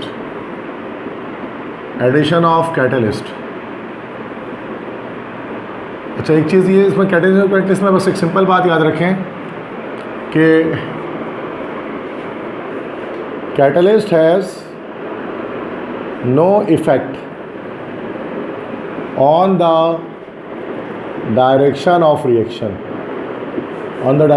reaction but it can only increase or decrease the rate of reaction। मतलब कैटलिस्ट जो है ना वो किसी भी रिएक्शन को फॉरवर्ड या बैकवर्ड नहीं कर सकता। कैटलिस्ट ये कर सकता है कि अगर कोई रिएक्शन फॉरवर्ड जा रहा है तो फिर उसको वो फास्ट कर दे या उसको स्लो कर दे, कोई रिएक्शन बैकवर्ड आ रहा है तो उसको फास्ट या स्लो कर दे। तो रेट ऑफ रिएक्शन को तो इम्पैक्ट कर सकता है, लेकिन जो डायरेक्शन ऑफ रिएक्शन है उस पर कैटलिस्ट का कोई इम्पैक्ट नहीं होता। तो इम्पैक्ट सिर्फ 3 चीज़ों का ही होता है, जिसमें एक कंसनट्रेशन, एक टेम्परेचर, एक प्रेशर। समझ की बात। ये तो इस पूरे को हम लोग जो मैंने बोर्ड पर लिखा है उसको कहता है ली चार्टलेट्स प्रिंसिपल। आसान बात है, कोई मुश्किल बात नहीं, कॉन्सेप्चुअल है टोटली, ये चीज़ याद रखनी है। अब इस पर इसके इंडस्ट्रियल एप्लीकेशन है वो डिस्कस करते हैं, ठीक है। तो इंडस्ट्रियल एप्लीकेशन, अब इसकी इंडस्ट्रियल एप्लीकेशन क्या ये देख लेते हैं। पुरानी बुक में 2 एप्लीकेशंस थे, कॉन्टैक्ट प्रोसेस था और हेबर्स प्रोसेस था। न्यू बुक में एक ही है और सिलेबस में भी एक ही है, तो न्यू बुक के अकॉर्डिंग ही देखेंगे। तो वो हमारे पास कहलाता है Haber's process for the production of ammonia gas, ठीक है। तो हेबर्स प्रोसेस से आप सब जानते हैं कि उससे अमोनिया गैस बनती है, NH3 अमोनिया गैस बनती है। और ये बताया था एक जर्मन साइंटिस्ट फ्रिट्ज हेबर ने इसके बारे में, इसी वजह से इसको हेबर्स प्रोसेस कहा जाता है, फ्रिट्ज हेबर की वजह से, जर्मन साइंटिस्ट थे। तो हेबर्स प्रोसेस के थ्रू हम लोग अमोनिया गैस की मैन्युफैक्चरिंग करते हैं और बड़ी तादाद में उससे अमोनिया गैस हमारे पास प्रोड्यूस होती है। समझ गए। तो और अमोनिया गैस का बड़ा इस्तेमाल, आपको पता है अमोनिया गैस का जो यूज़ हम कर रहे होते हैं इसका बड़ा इस्तेमाल हमारे पास होता है for the making of fertilizers. Ammonia based fertilizer होते हैं, जैसे अमोनियम फॉस्फेट, अमोनियम बाईफॉस्फेट, इस तरह के हम लोग फर्टिलाइज़र्स या जो वो बना रहे होते हैं इसकी मदद से, ठीक है। यस, ज़मीन ज़रख़ेज़ करने के लिए, उसको फर्टाइल करने के लिए, स्टेराइल लैंड को, उसके लिए इस्तेमाल की जाती है। यस, फायर वर्क में अमोनिया, वो तो पोटेशियम नाइट्रेट यूज़ करता है।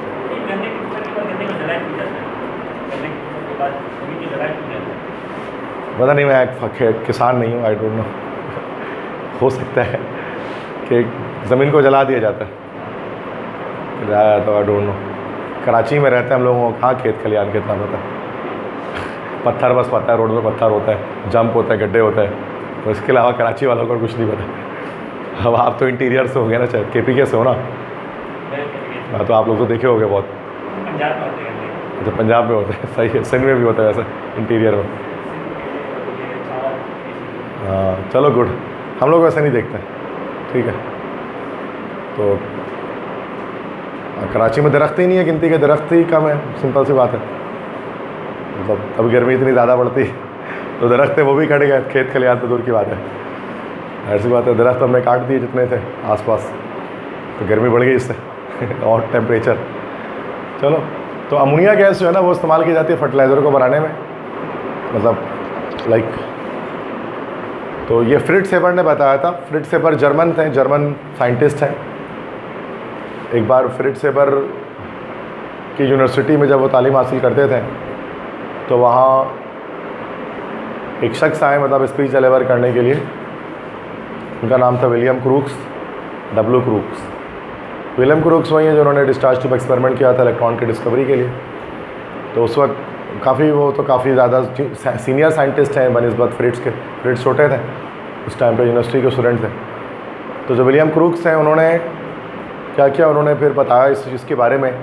मतलब उन्होंने एक सोशल एक इश्यूज़ पर बात कर रहे थे। वो कह रहे थे दुनिया में आबादी तेज़ी के साथ बढ़ती जा रही है और खाने पीने की चीज़ें तेज़ी के साथ कम होती जा रही हैं।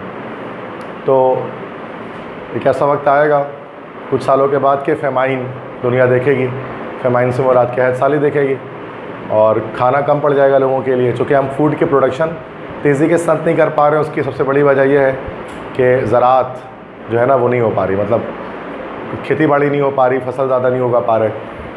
तो चूँकि उस वक्त फर्टिलाइज़र्स जो थे वो सिर्फ नेचुरल फर्टिलाइज़र्स का दौर था, उस दौर में मैन्यूर वगैरह को इस्तेमाल करते थे।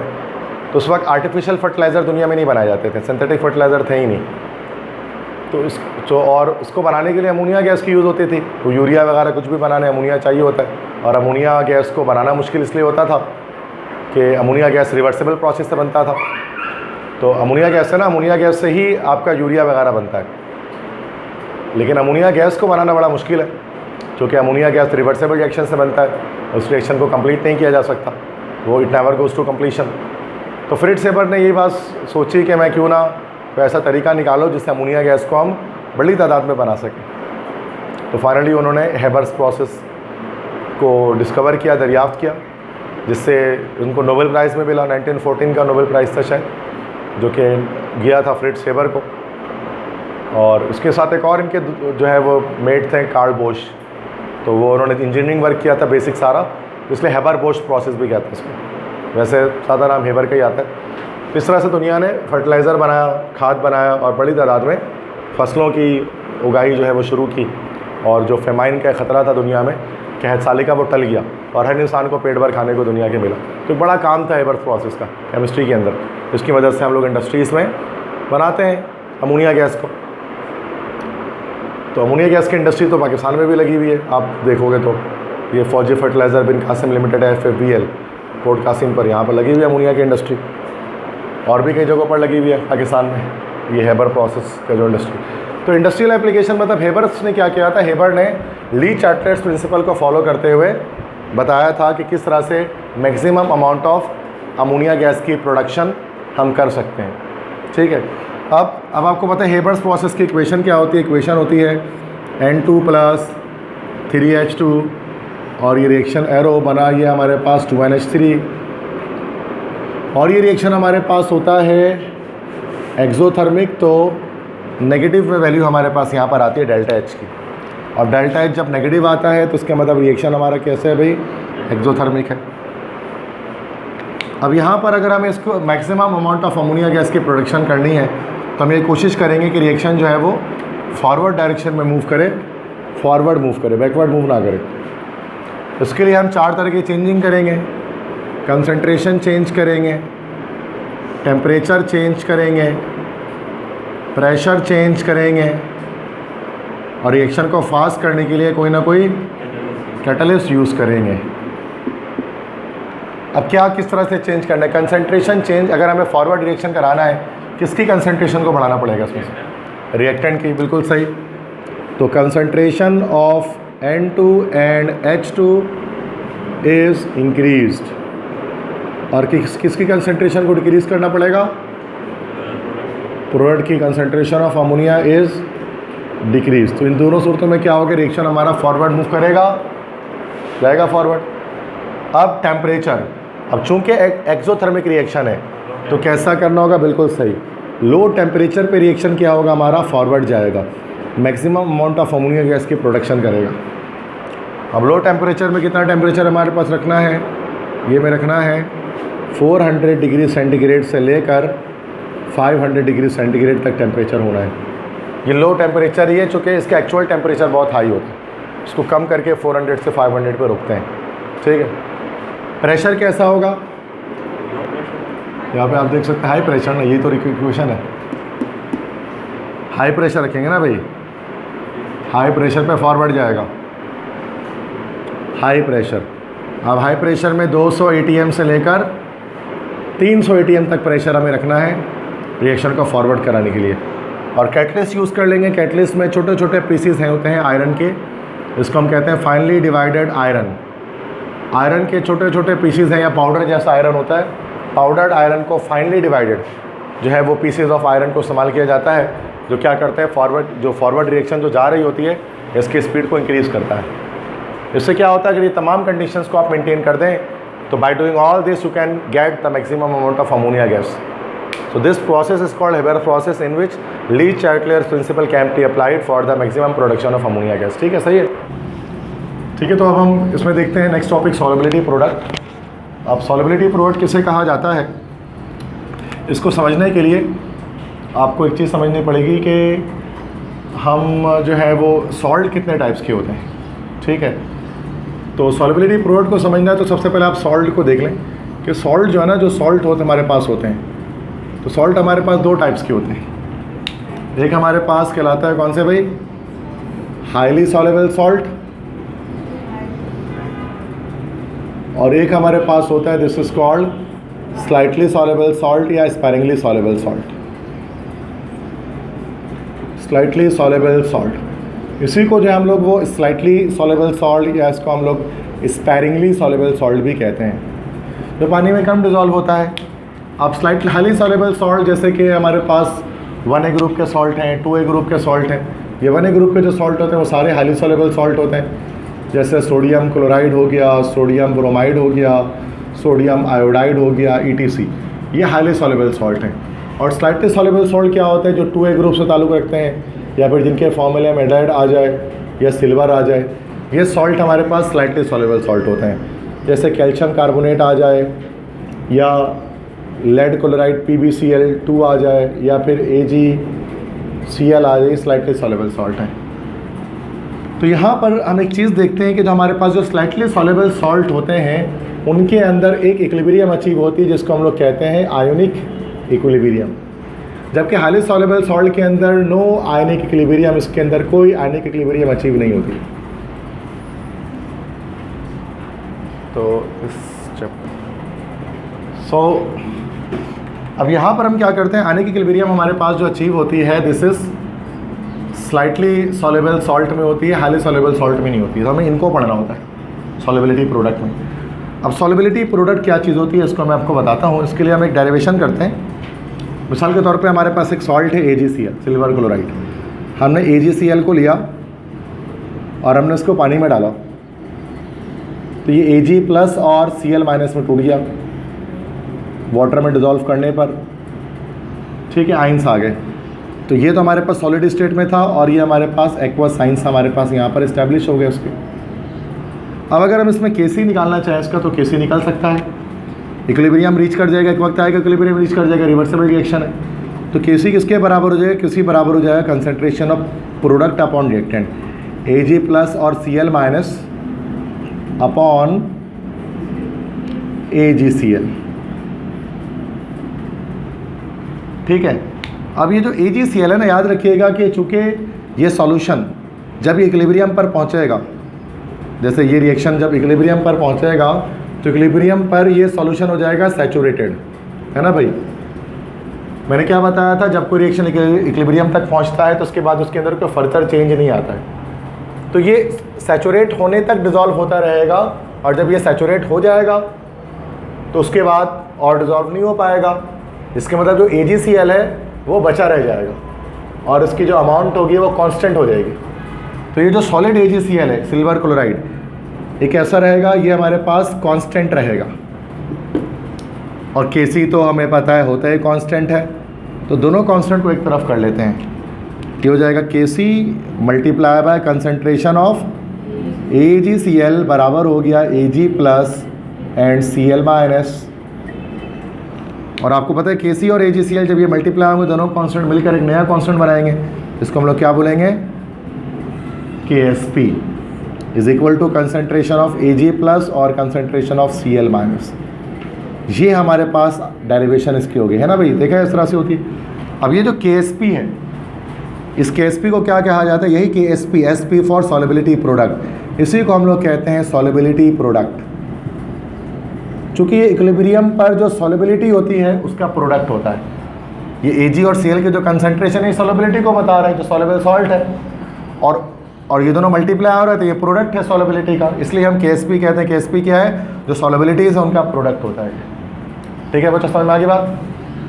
तो ये तो हमने Ksp देखा, Ksp कहलाता हमारे पास है सॉल्युबिलिटी प्रोडक्ट, और Ksp की वैल्यू भी टेम्परेचर डिपेंडेंट होती है। तो Ksp की वैल्यू जो हमारे पास है वो क्या होती है, वो भी डिपेंड्स अपॉन टेम्परेचर, टेम्परेचर पर डिपेंड करती है। और इंडिपेंडेंट ऑफ कंसंट्रेशन होती है। तो हमें केसी केएसपी की वैल्यू से क्या पता लगता है कि कोई सॉल्ट कितना ज़्यादा सॉल्युबल है, कितना कम सॉल्युबल है। अब अगर केएसपी की वैल्यू कैसी आ रही है, वेरी हाई, बहुत बड़ी वैल्यू आ रही है, तो वो सॉल्ट कैसा होगा, उसका मतलब है कि हाईली सॉल्युबल होगा। उसका मतलब वो सॉल्ट हमारा हाईली सॉल्युबल सॉल्ट है। अगर केएसपी की एक बड़ी वैल्यू आपको दिखाई दे रही है, और यही अगर केएसपी की अगर आपके पास आ रही है कैसी वैल्यू भाई, वेरी स्मॉल, छोटी वैल्यू आ गई है, तो उसका मतलब कि जो सॉल्ट हमारा है वो कैसा है भाई, स्लाइटली सॉल्युबल है, स्लाइटली सॉल्युबल है। ठीक है भाई, इस तरह से आपको दिया जा सकता है एमसीक्यू इक्वेशन में क्वेश्चन इस तरह दिया जा सकता है कि which salt is most soluble, कौन सा सॉल्ट सबसे ज़्यादा सॉल्युबल होगा। और 4 ऑप्शन दिया जाएगा, ए बी सी डी, एक दिया जाएगा NaCl, एक दिया जाएगा NaBr, एक दिया जाएगा NaI, और एक दिया जाएगा PbCrO4। अब वैसे लेड का तो हमें पता है कि लेड के सॉल्ट होते हैं स्लाइटली सॉल्युबल, लेकिन आपको क्या पता, आपको केएसपी वैल्यू से बताना है। अब सबकी केएसपी वैल्यू लिखी होगी, केएसपी, अच्छा मोस्ट सॉल्युबल नहीं, सॉरी लीस्ट सॉल्युबल लिखते हैं ना। तो यहाँ पर केएसपी अब ये होगी 1 एक्सपोनेंट 2, ये आगे 2 एक्सपोनेंट 3, ये आगे 3 एक्सपोनेंट 3, ये आगे 1 एक्सपोनेंट -5। तो कौन सा सॉल्ट सबसे ज़्यादा सबसे लीस्ट सॉल्युबल होगा इसके अंदर, जिसकी केएसपी की वैल्यू सबसे कम होगी, तो डी ऑप्शन हो गया। तो केएसपी वैल्यू से सॉल्युबिलिटी बताई जा सकती है किसी भी सॉल्ट की। जिसकी केएसपी वैल्यू ज़्यादा होती है वो ज़्यादा सॉल्युबल होता है, जिसकी केएसपी वैल्यू कम होती है उनकी सॉल्युबिलिटी वाटर में कम होती है। अच्छा, अगली बात कि केएसपी आपको एक्सप्रेशन बनाने नहीं आनी चाहिए केएसपी की इक्वेशंस की मदद से। जैसे कि अगर मैं एक इक्वेशन लिखता हूँ कि लाइक PbCl2 और एक सॉल्ट दिया जाए और कहा जा रहा है कि आप इसकी सॉल्युबिलिटी प्रोडक्ट की एक्सप्रेशन बना दें, तो सबसे पहले हमें क्या करना पड़ेगा, इस PbCl2 को ब्रेक करना पड़ेगा आइंस में। तो कैसे ब्रेक होगा, Pb+2 और Cl-, यहाँ 2 लगा देंगे, ऐसा ही होगा। इसके बाद KSP बराबर किसकी होगा, सिर्फ प्रोडक्ट आता है ना इसके अंदर, तो एक हमारे पास आएगा Pb+2 और दूसरा क्या आएगा Cl-, और 2 जो है वो मोलर कोफिशिएंट क्या बन जाएगा, स्क्वायर बन जाएगा। तो हमें ये काम करना आना चाहिए। एमसीक्यूज में ये भी आ सकता है कि एक सॉल्ट दे दिया जाए और बोला जाए कि इसका केएसपी का एक्सप्रेशन या सॉल्युबिलिटी प्रोडक्ट एक्सप्रेशन आप इसकी लिखो। तो ये जो आप पूरा ये जो यहाँ से यहाँ तक जो पूरा आप लिख रहे हैं, ये पूरा का पूरा यही कहलाता है, this is called solubility product expression है। ये केएसपी सिर्फ सॉल्युबिलिटी प्रोडक्ट है और ये सॉल्युबिलिटी प्रोडक्ट एक्सप्रेशन है। तो अब किसी भी सॉल्ट का आपको लिखना आना चाहिए। अगर मैं लिखता हूँ वैल्यू, तो फिर जो वैल्यू गिवन होगी उसके लास्ट से हम न्यूमेरिकल्स में निकालेंगे। अभी तो हम न्यूमेरिकल्स नहीं करें ना, अभी तो मैं इससे थ्योरी बता रहा हूँ उसकी। अब एक सॉल्ट दे दिया कैल्शियम ऑक्जेलेट CaC2O4। अब बोलोगे इसका निकालें सब भाई, तो उसका कैसे निकलेगा, कैल्शियम+2 और C2O4 -2। अब कैल्शियम पे यहाँ पर 2 आ जाएगा, इधर कुछ नहीं आएगा, तो क्या निकल जाएगा KSP इसका, KSP इज इक्वल टू कैल्शियम+2 इसका स्क्वायर हो जाएगा और इसके साथ C2O4 -2। अब अगर तो वैल्यू गिवन की जाएगी तो हम उससे निकाल भी सकते हैं KSP, वो तो जब न्यूमेरिकल्स करेंगे तो देखेंगे। बात समझ आ गई। तो मसला तो ये, आपको ये सब चीज़ें याद रखनी है अबाउट सॉल्युबिलिटी प्रोडक्ट, ठीक है, KSP के बारे में मसला, ठीक है। अच्छा, अब इस KSP की यूनिट भी ना, इसकी यूनिट भी डिपेंड करती है इक्वेशन पर ही, इसकी यूनिट भी निकालनी पड़ती है। जैसे देखो अब इसमें KSP की यूनिट क्या निकल जाएगी, मोलरिटी और मोलरिटी का स्क्वायर क्या निकल जाएगा, मोलरिटी का क्यूब, और इसमें भी क्या निकल जाएगा, मोलरिटी क्यूब निकल जाएगा। अच्छा, मोलरिटी क्यूब को और ये भी कह सकते हैं मोल क्यूब पर DM की पावर 9 है कि नहीं, जो मोल पर DM क्यूब का होल क्यूब। इसी तरह से ये मोल क्यूब अपॉन DM की पावर 9, इसको भी लिख सकते हैं मोल क्यूब और DM की पावर -9, इस तरह से, ठीक है। तो मोल पर DM क्यूब का के ऊपर भी लगा सकते हो। कैपिटल M क्या होता है, मोल पर डेसीमीटर क्यूब होता है, अभी बताया मैंने आपको। क्लियर है?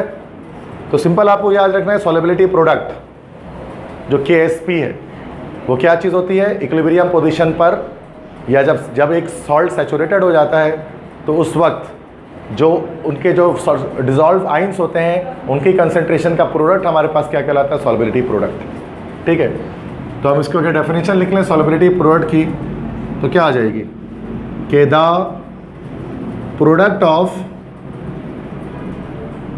Concentration of dissolved ions of a sparingly soluble salt at saturated condition is called KSP, मतलब solubility product। सही है ना, यही तो हो गई KSP की डेफिनेशन आ गई। तो इसी को हम एक्सप्लेन कर दे रहे हैं। तो मसला यहाँ तक नो इश्यूज। नेक्स्ट हम इसके बाद देख लेते हैं क्या भाई, कॉमन आयन इफेक्ट। ठीक है, अभी भी आधा घंटा है। कॉमन आयन इफेक्ट सही है, ख़त्म हो जाएगा चैप्टर, ख़त्म हो जाएगा, रोक नहीं सकते हैं आप, तो नहीं रुक सकता, ये बचाइए, ख़त्म है, 15 मिनट पढ़ेंगे, ऑफ है। ठीक है, जो था बड़ा वो ख़त्म हो गया टॉपिक, अब जो छोटे छोटे टॉपिक आ रहे हैं बस 2 वही रहते हैं। ठीक है, ये तो डेफिनेशन आएगी बस इसकी, कॉमन आयन इफेक्ट। अब कॉमन आयन इफेक्ट किसे कहा जाता है, what is common ion effect, तो ये इसके पहले डेफिनेशन आप याद रख लें। ठीक है, डेफिनेशन क्या है कि if a highly soluble salt is added to the solution of slightly soluble salt, then the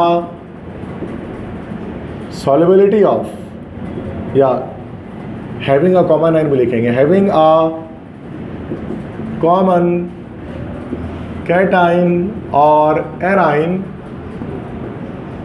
then the solubility of slightly soluble salt is highly, या totally कह सकते हैं, is totally suppressed, which is called common ion effect। तो बेटी ये तो common ion effect की definition मैंने लिखी। कॉमन आयन इफेक्ट किससे कहते हैं कि अगर, चलो इसको बल्कि वर्डिंग को छोड़ो, डायग्राम से समझाते हैं। ठीक है, वर्डिंग तो थोड़ा सा बोरियत होती है वर्डिंग देखने, बात लेकिन यही करूँगा। ठीक है, देखो अगर हम एक बीकर लेते हैं, let's take have a beaker. ठीक है, एक बीकर लेते हैं, इस बीकर के अंदर हम डालते हैं पहले तो पानी, और पानी में डालने के बाद उसके अंदर हम डालते हैं कोई स्लाइटली सॉल्युबल सॉल्ट, जैसे AgCl, सिल्वर क्लोराइड। हमने इसके अंदर डाल दिया AgCl। अब AgCl क्या है, एक हमारा स्लाइटली सॉल्युबल सॉल्ट है जो थोड़ा सा डिजॉल्व हो जाएगा उसके अंदर। तो AgCl किस तरह से डिजॉल्व होगा ना भाई, Ag+ बनेगा और Cl- बनेगा। ये सॉलिड स्टेट में है और ये एक्वस स्टेट में आ गया। सही है भाई, लेकिन ये थोड़ा सा ही डिजॉल्व होगा। मीन्स कि अगर आप 100 ग्राम डालते हो AgCl तो 90 ग्राम बस यहीं रहेगा और बस 10 ग्राम ही डिजॉल्व हो पाएगा। स्लाइटली सॉल्युबल का मतलब यही होता है, लेकिन 10 ग्राम हो रहा है, थोड़ा सा डिजॉल्व हो रहा है।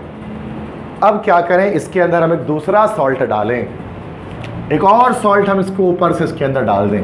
और वो सॉल्ट कैसा होना चाहिए, हाईली सॉल्युबल सॉल्ट, जिसमें एक कॉमन आयन हो, चाहे वो कैटाइन हो चाहे वो एनाइन। जैसे NaCl कॉमन एनाइन है। अब NaCl आप देख सकते हैं, अब ये तो हमारा, अब NaCl आप सब जानते हैं कि ये हमारा हाईली सॉल्युबल सॉल्ट है और ये स्लाइटली सॉल्युबल सॉल्ट। तो हमने क्या किया कि स्लाइटली सॉल्युबल सॉल्ट के सॉल्यूशन में एक हाईली सॉल्युबल सॉल्ट डाल दिया। अब इससे क्या होता है, उसमें कॉमन आयन भी है Cl-। इससे क्या होगा हमारे पास कि अब जैसे NaCl हमने डाला सॉलिड स्टेट में, ये पूरा का पूरा क्या हो गया, डिजॉल्व हो गया Na+ और Cl- में, ये एक्वस हो गया। अब आप एक चीज़ देख सकते हैं कि यहाँ पर रिएक्टेंट साइड पर, प्रोडक्ट साइड पर सॉरी, Cl नेगेटिव आइन यहाँ पर क्या ये कॉमन आइन है, इट इज़ अ कॉमन आइन। अब इस कॉमन आइन की मौजूदगी में क्या होगा, जब ये कॉमन आइन यहाँ पर आ जाएगा तो उसकी कॉमन आइन की मौजूदगी में क्या होगा कि प्रोडक्ट साइड पे कंसंट्रेशन बढ़ेगी। अब जब प्रोडक्ट साइड पे कंसंट्रेशन बढ़ती है तो रिएक्शन कैसा होता है, कहाँ जाता है, और जब ये बैकवर्ड मूव करेगा तो ये Ag प्लस और Cl माने क्या सॉलिड AgCl में दोबारा कन्वर्ट हो जाएगा। तो ये जो 10 ग्राम सॉल्युबल हो रहा था अभी क्या होगा, 0 ग्राम हो जाएगा। और यहाँ पर AgCl के प्रेसिपिटेट, ये क्या कहलाएगा, PPT, प्रेसिपिटेट बनने शुरू हो जाएंगे। ठीक है, तो इसका मतलब क्या होता है, कॉमन एंड इफेक्ट किसे कहते हैं कि अगर आप एक स्लाइटली सॉल्युबल सॉल्यूशन में हाईली सॉल्युबल सॉल्ट डाल देते हैं तो उससे क्या होता है कि जो स्लाइटली सॉल्युबल सॉल्ट की सॉल्युबिलिटी होती है वो कॉमन आइन की मौजूदगी की वजह से, चाहे वो कॉमन कैटाइन हो, कॉमन एनाइन हो, कॉमन आइन की मौजूदगी की वजह से रिएक्शन बैकवर्ड जाता है। और जो सॉल्युबिलिटी, वो थोड़ी सी सॉल्युबिलिटी होती है किसकी, स्लाइटली सॉल्युबल सॉल्ट की, वो टोटली सप्रेस हो जाती है, बिल्कुल ख़त्म हो जाती है, 0% पे आ जाती है। और जो सॉल्युबल सॉल्ट होता है, सॉल्युबल सॉल्ट होता है वो प्रेसिपिटेट की सूरत में, PPT की सूरत में सॉल्यूशन से बाहर आ जाता है। Dot dot dot dot dot दिख रहा होता है, देखा है ना PPT, प्रेसिपिटेट। अच्छा, इसको फ़ायदा क्या सर, इसे करते क्यों है, इसका फ़ायदा क्या होता है कॉमन एंड इफेक्ट का, तो मैं बताता हूँ। It is used for qualitative salt analysis. इसकी मदद से हम लोग क्वालिटेटिव सॉल्ट एनालिसिस करते हैं। तो salt analysis, qualitative salt analysis आपने किया होगा ना सेकेंड ईयर में।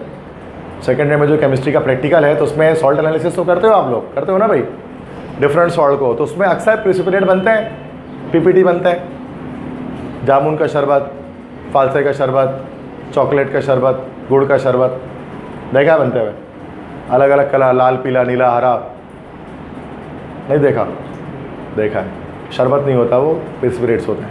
ठीक है, तो अब वो होता क्यों है ऐसा, प्रेसिपिटेशन कराते क्यों है, ताकि हमें उसके अंदर से सॉल्ट निकाल पाएँ। जैसे मिसाल के तौर पे, जैसे ये टेस्ट ट्यूब मैंने लिया है,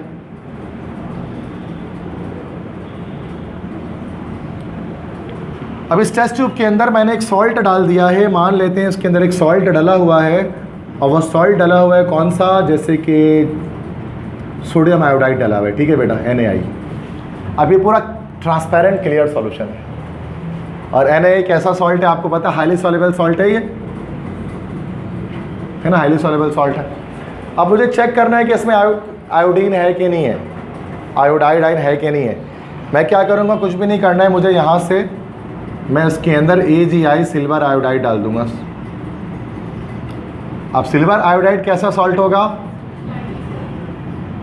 स्लाइटली सॉल्युबल सॉल्ट है। जैसे ही इसमें जाएगा, अब AgI, इसमें सॉल्यूशन डाल दूंगा उसके AgI का, सिल्वर आयोडाइड का, जैसे ही इसमें जाएगा वैसे क्या होगा, AgI के सॉल्युबिलिटी सप्रेस हो जाएगी इस हाईली सॉल्युबल सॉल्ट की वजह से।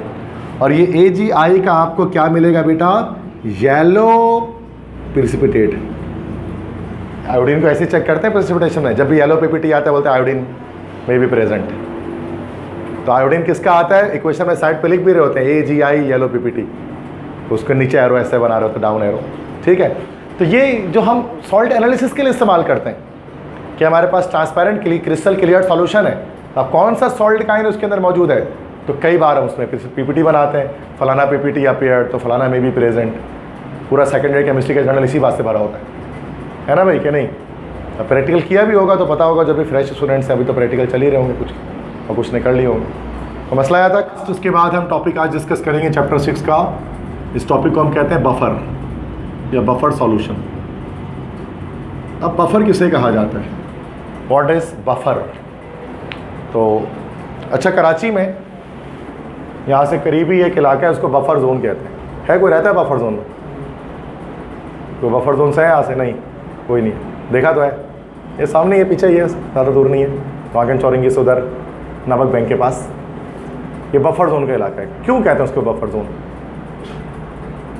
इंग्लिश नाम क्यों है, वह तो शफीक मोड़, नागन चौरंगी एकदम उर्दू वाला, अंडा मोड़ है ना, 2 मिनट चौरंगी, उर्दू नाम है।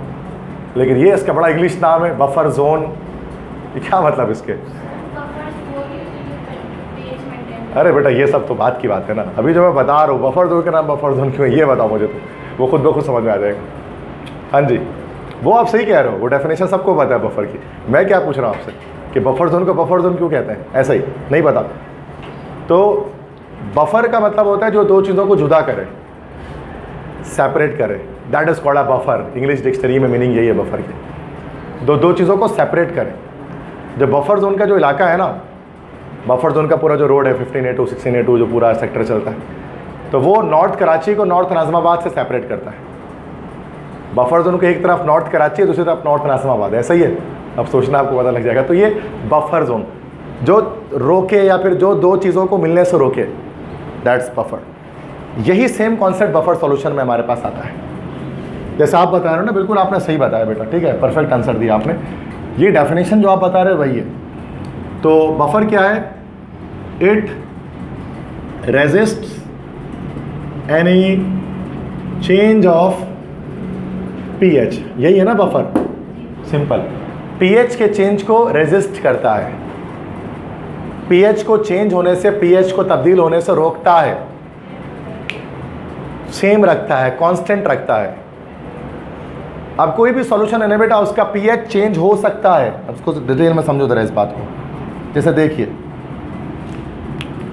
अगर हम एक ग्लास लेते हैं, if we take a glass, और इस ग्लास में हम डालते हैं पानी, वाटर। अब ये पानी हमने इसमें डाला, अब बाहर यहाँ पर हमारे पास मौजूद है कौन सी गैस भाई? कार्बन डाइऑक्साइड गैस, जो वाटर में। अच्छा, पानी का पीएच इस वक्त कितना होगा भाई? ये तो पता ही है हमें, न्यूट्रल है, 7 pH होगा। जब ये कार्बन डाइऑक्साइड इस वाटर से रिएक्शन करेगा तो ये बना लेगा H2CO3, H2CO3, जिसको हम लोग क्या बोलेंगे? This is carbonic acid. ये कार्बोनिक एसिड बना लेगा।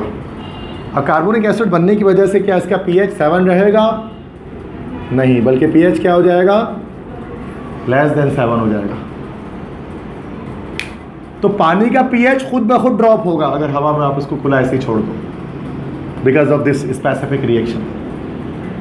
अब हम ये चाहते हैं कि नहीं, पानी के पीएच मेंटेन रहे, 7 से हिले नहीं, बल्कि 7 पे बरकरार रहे, चाहे इसमें जितना CO2 ऐड हो जाए। तो उसके लिए मुझे क्या करना पड़ेगा? इसके अंदर डालना पड़ेगा बफर, जो इसके पीएच को मेंटेन रखेगा, कांस्टेंट रखेगा, इसके पीएच के चेंज को रेजिस्ट करेगा। समझ में आ गई? आसान सी बात है। अब ये बफर सॉल्यूशन हम कई जगहों पर इस्तेमाल करते हैं जहाँ पर हमें पीएच को मेंटेन करना ज़रूरी होता है। अब जैसे ब्लड है, खून है, अब ब्लड का पीएच कितना होता है बताओ? 7.3 से 7.4 के इन बिटवीन रहता है। ये ब्लड का नॉर्मल पीएच होता है ना, 7.35 से 7.45 के बीच में। अब बायो में पढ़ते होंगे आप लोग, ये ब्लड का पीएच होता है। अब ये इससे बढ़ना और इससे कम होना दोनों नुकसानदायक है। अगर ब्लड का पीएच बढ़कर 7.8 हो जाए, पीएच इंक्रीज़ हो जाए, तो इससे क्या होता है? एक बीमारी हो जाती है जिसको हम लोग बोलते हैं डायबिटीज़ या शुगर। अगर ब्लड का पीएच कम होकर 7 हो जाए तो इससे इंसान चला जाता है किसमें भाई? कोमा में चला जाता है। पीएच कम होकर 6 हो जाए, अगर ब्लड हमारा एसिडिक हो जाए तो इंसान की हो जाती है मौत। तो इसका मतलब कितना ज़रूरी है ब्लड के पीएच को मेंटेन रखना। इसलिए जब भी सीबीसी होती है, कंप्लीट ब्लड काउंट होता है, ब्लड टेस्ट होता है, पीएच लाजमी लिखा होता है नॉर्मल रेंज के साथ कि ब्लड का पीएच कितना आया, उसे चेक करने में मदद मिलती है मेडिकल कंडीशंस को। अब मसला ये है कि हमारे ब्लड का पीएच मेंटेन कैसे रहता है। वैसे तो हम जो भी चीज़ खाते हैं आपको पता है वो हमारे ब्लड में शामिल होती है, जो भी चीज़ हम खाते हैं वो ब्लड में शामिल होती है कहीं ना कहीं से। अगर आपने लेमोनेड पी लिया, लेमोनेड मतलब सिट्रिक एसिड जिसके अंदर है, तो लेमोनेड पीने से क्या होना चाहिए कि जाहिर सी बात है एसिडिक हो जाना चाहिए ब्लड आपका, चूँकि खून में शामिल होगा लेमोनेड, तो ब्लड एसिडिक हो जाना चाहिए और ब्लड का पीएच ड्रॉप होकर 7 हो जाना चाहिए या 6 होना चाहिए, इंसान को कोमा में चला जाना चाहिए, डेथ हो जाना चाहिए। लेकिन नींबू पानी पीने से तो ऐसा कुछ भी नहीं होता सर। क्यों? चूँकि ब्लड के अंदर मौजूद है क्या? एक बफर जो उसके पीएच को मेंटेन रखता है। जो आप लोग जब आप लोग पढ़ोगे ना उसको, तो जब आप डॉक्टर बनोगे तो उसमें आप लोग पढ़ोगे तो उसको हम लोग कहते हैं बाइकार्बोनेट बफर। बाइकार्बोनेट बफर जो क्या करता है, पीएच को मेंटेन रखता है। ब्लड के अंदर ये बाइकार्बोनेट बफर होता है। जब आप एमबीबीएस करोगे तो उस वक्त आप पढ़ोगे बफर सिस्टम पूरा। अभी शायद इंटर में शायद आप नहीं पढ़ते होगे, ठीक है। तो ये पीएच किस तरह मेंटेन रहता है ब्लड का। तो बफर सोल्यूशन तो वाइटल है, इंपॉर्टेंट है आपकी लाइफ के लिए, आपकी ज़िंदगी के लिए, बफर का बनना, बफर का मौजूद होना। अब बफर बनता कैसे सर, ये भी देखते हैं। प्रिपरेशन ऑफ बफर, इसके लिए पहले बताओ टाइप्स ऑफ बफर, ठीक है। टाइप्स ऑफ बफर, बफर कितनी तरह के होते हैं बेटा, तो दो तरह के बफर होते हैं। एक हमारे पास क्या कहलाता है, एसिडिक बफर, और दूसरा क्या कहलाता है, बेसिक बफर। दो तरह के बफर्स होते हैं।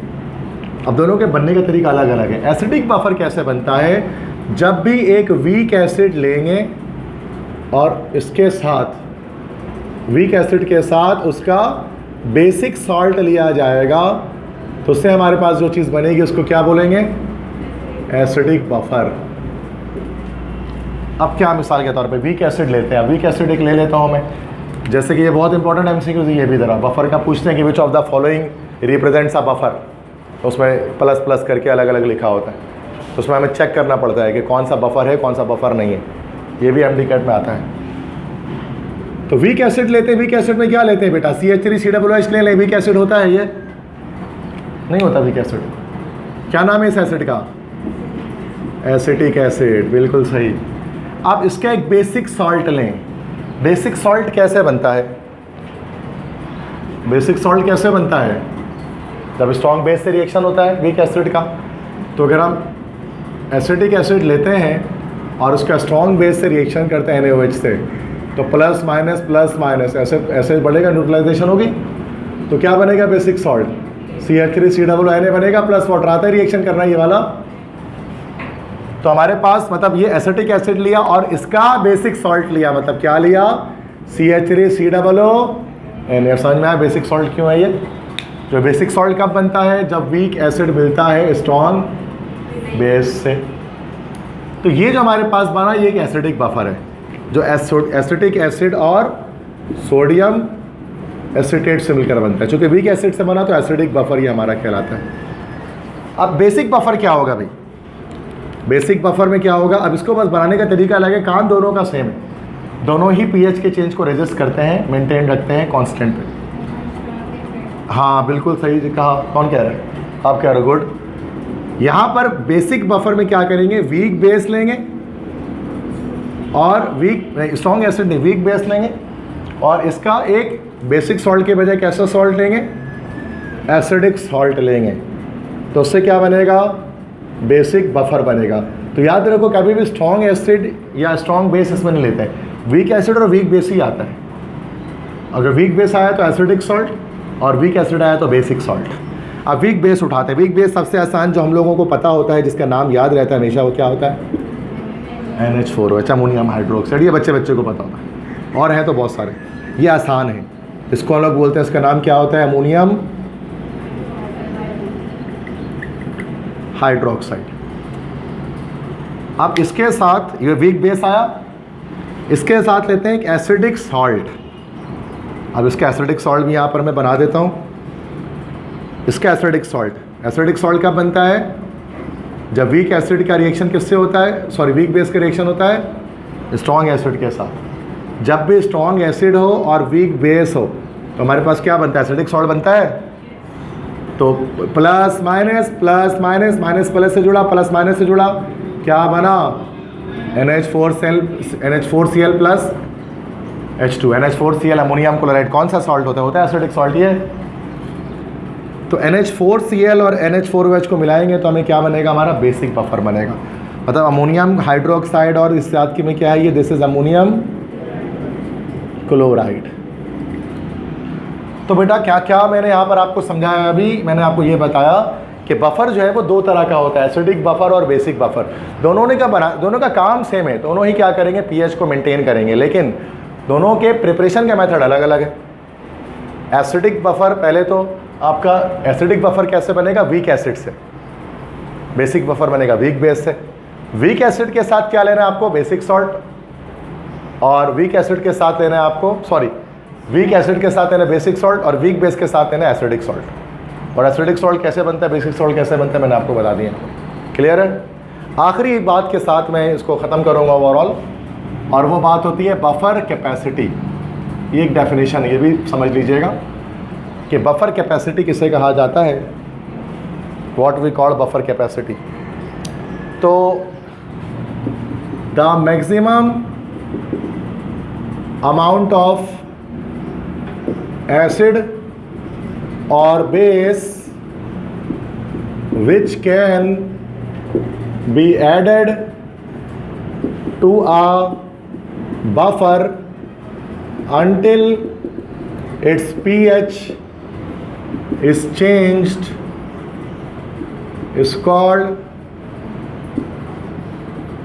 buffer capacity। ये बफर कैपेसिटी की डेफिनेशन है। क्या भाई, कि the maximum amount of acid और base which can be added to a buffer before its pH can be changed. मैंने भी क्या बताया आपको कि बफर सॉल्यूशन क्या करता है, पीएच को मेंटेन करता है। मतलब अगर एक हमने एक बफर जो है डाल दिया है किसी सॉल्यूशन में, उसका पीएच मेंटेन करेगा वो। अब थोड़ा सा एसिड थोड़ा सा बेस डालने से पीएच के अंदर कोई फ़र्क नहीं आएगा। लेकिन अब ऐसा नहीं कि आपने 2 बाल्टी भर के एसिड डाल दिया उसके अंदर और पीएच के चेंज को रेजिस्ट करे, ऐसा नहीं होता है। मतलब ऐसा नहीं कि आप भर भर के डाले जा रहे हो और आप सोचो कि पीएच चेंज, ऐसा नहीं होगा।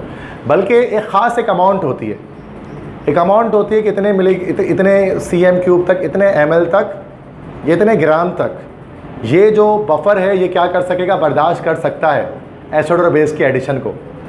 और उसके बाद एक पॉइंट ऐसा आता है कि जब फिर वो बर्दाश्त नहीं कर पाता और पीएच चेंज होना शुरू हो जाता है, उसी को बोलते हैं बफर कैपेसिटी। कि बफर की क्या एबिलिटी, क्या कैपेसिटी है पीएच के चेंज को रेजिस्ट करने की। तो हर बफर की एक अलग कैपेसिटी होती है। बफर कैपेसिटी से मुराद ये है कि कितना ज़्यादा वो एक बर्दाश्त कर सकता है, बेयर कर सकता है एसिड और बेस को एक बफर। और जब उसकी बर्दाश्त से बाहर हो जाए तो मतलब बफर कैपेसिटी रीच हो गई, इसका मतलब ये हो गया फिर पीएच चेंज होना शुरू हो जाएगा। तो ये तो हमें भी कॉमन सेंस है कि एक हद तक ही ये पीएच के चेंज को रेजिस्ट करेगा, उससे ज़्यादा नहीं कर सकता।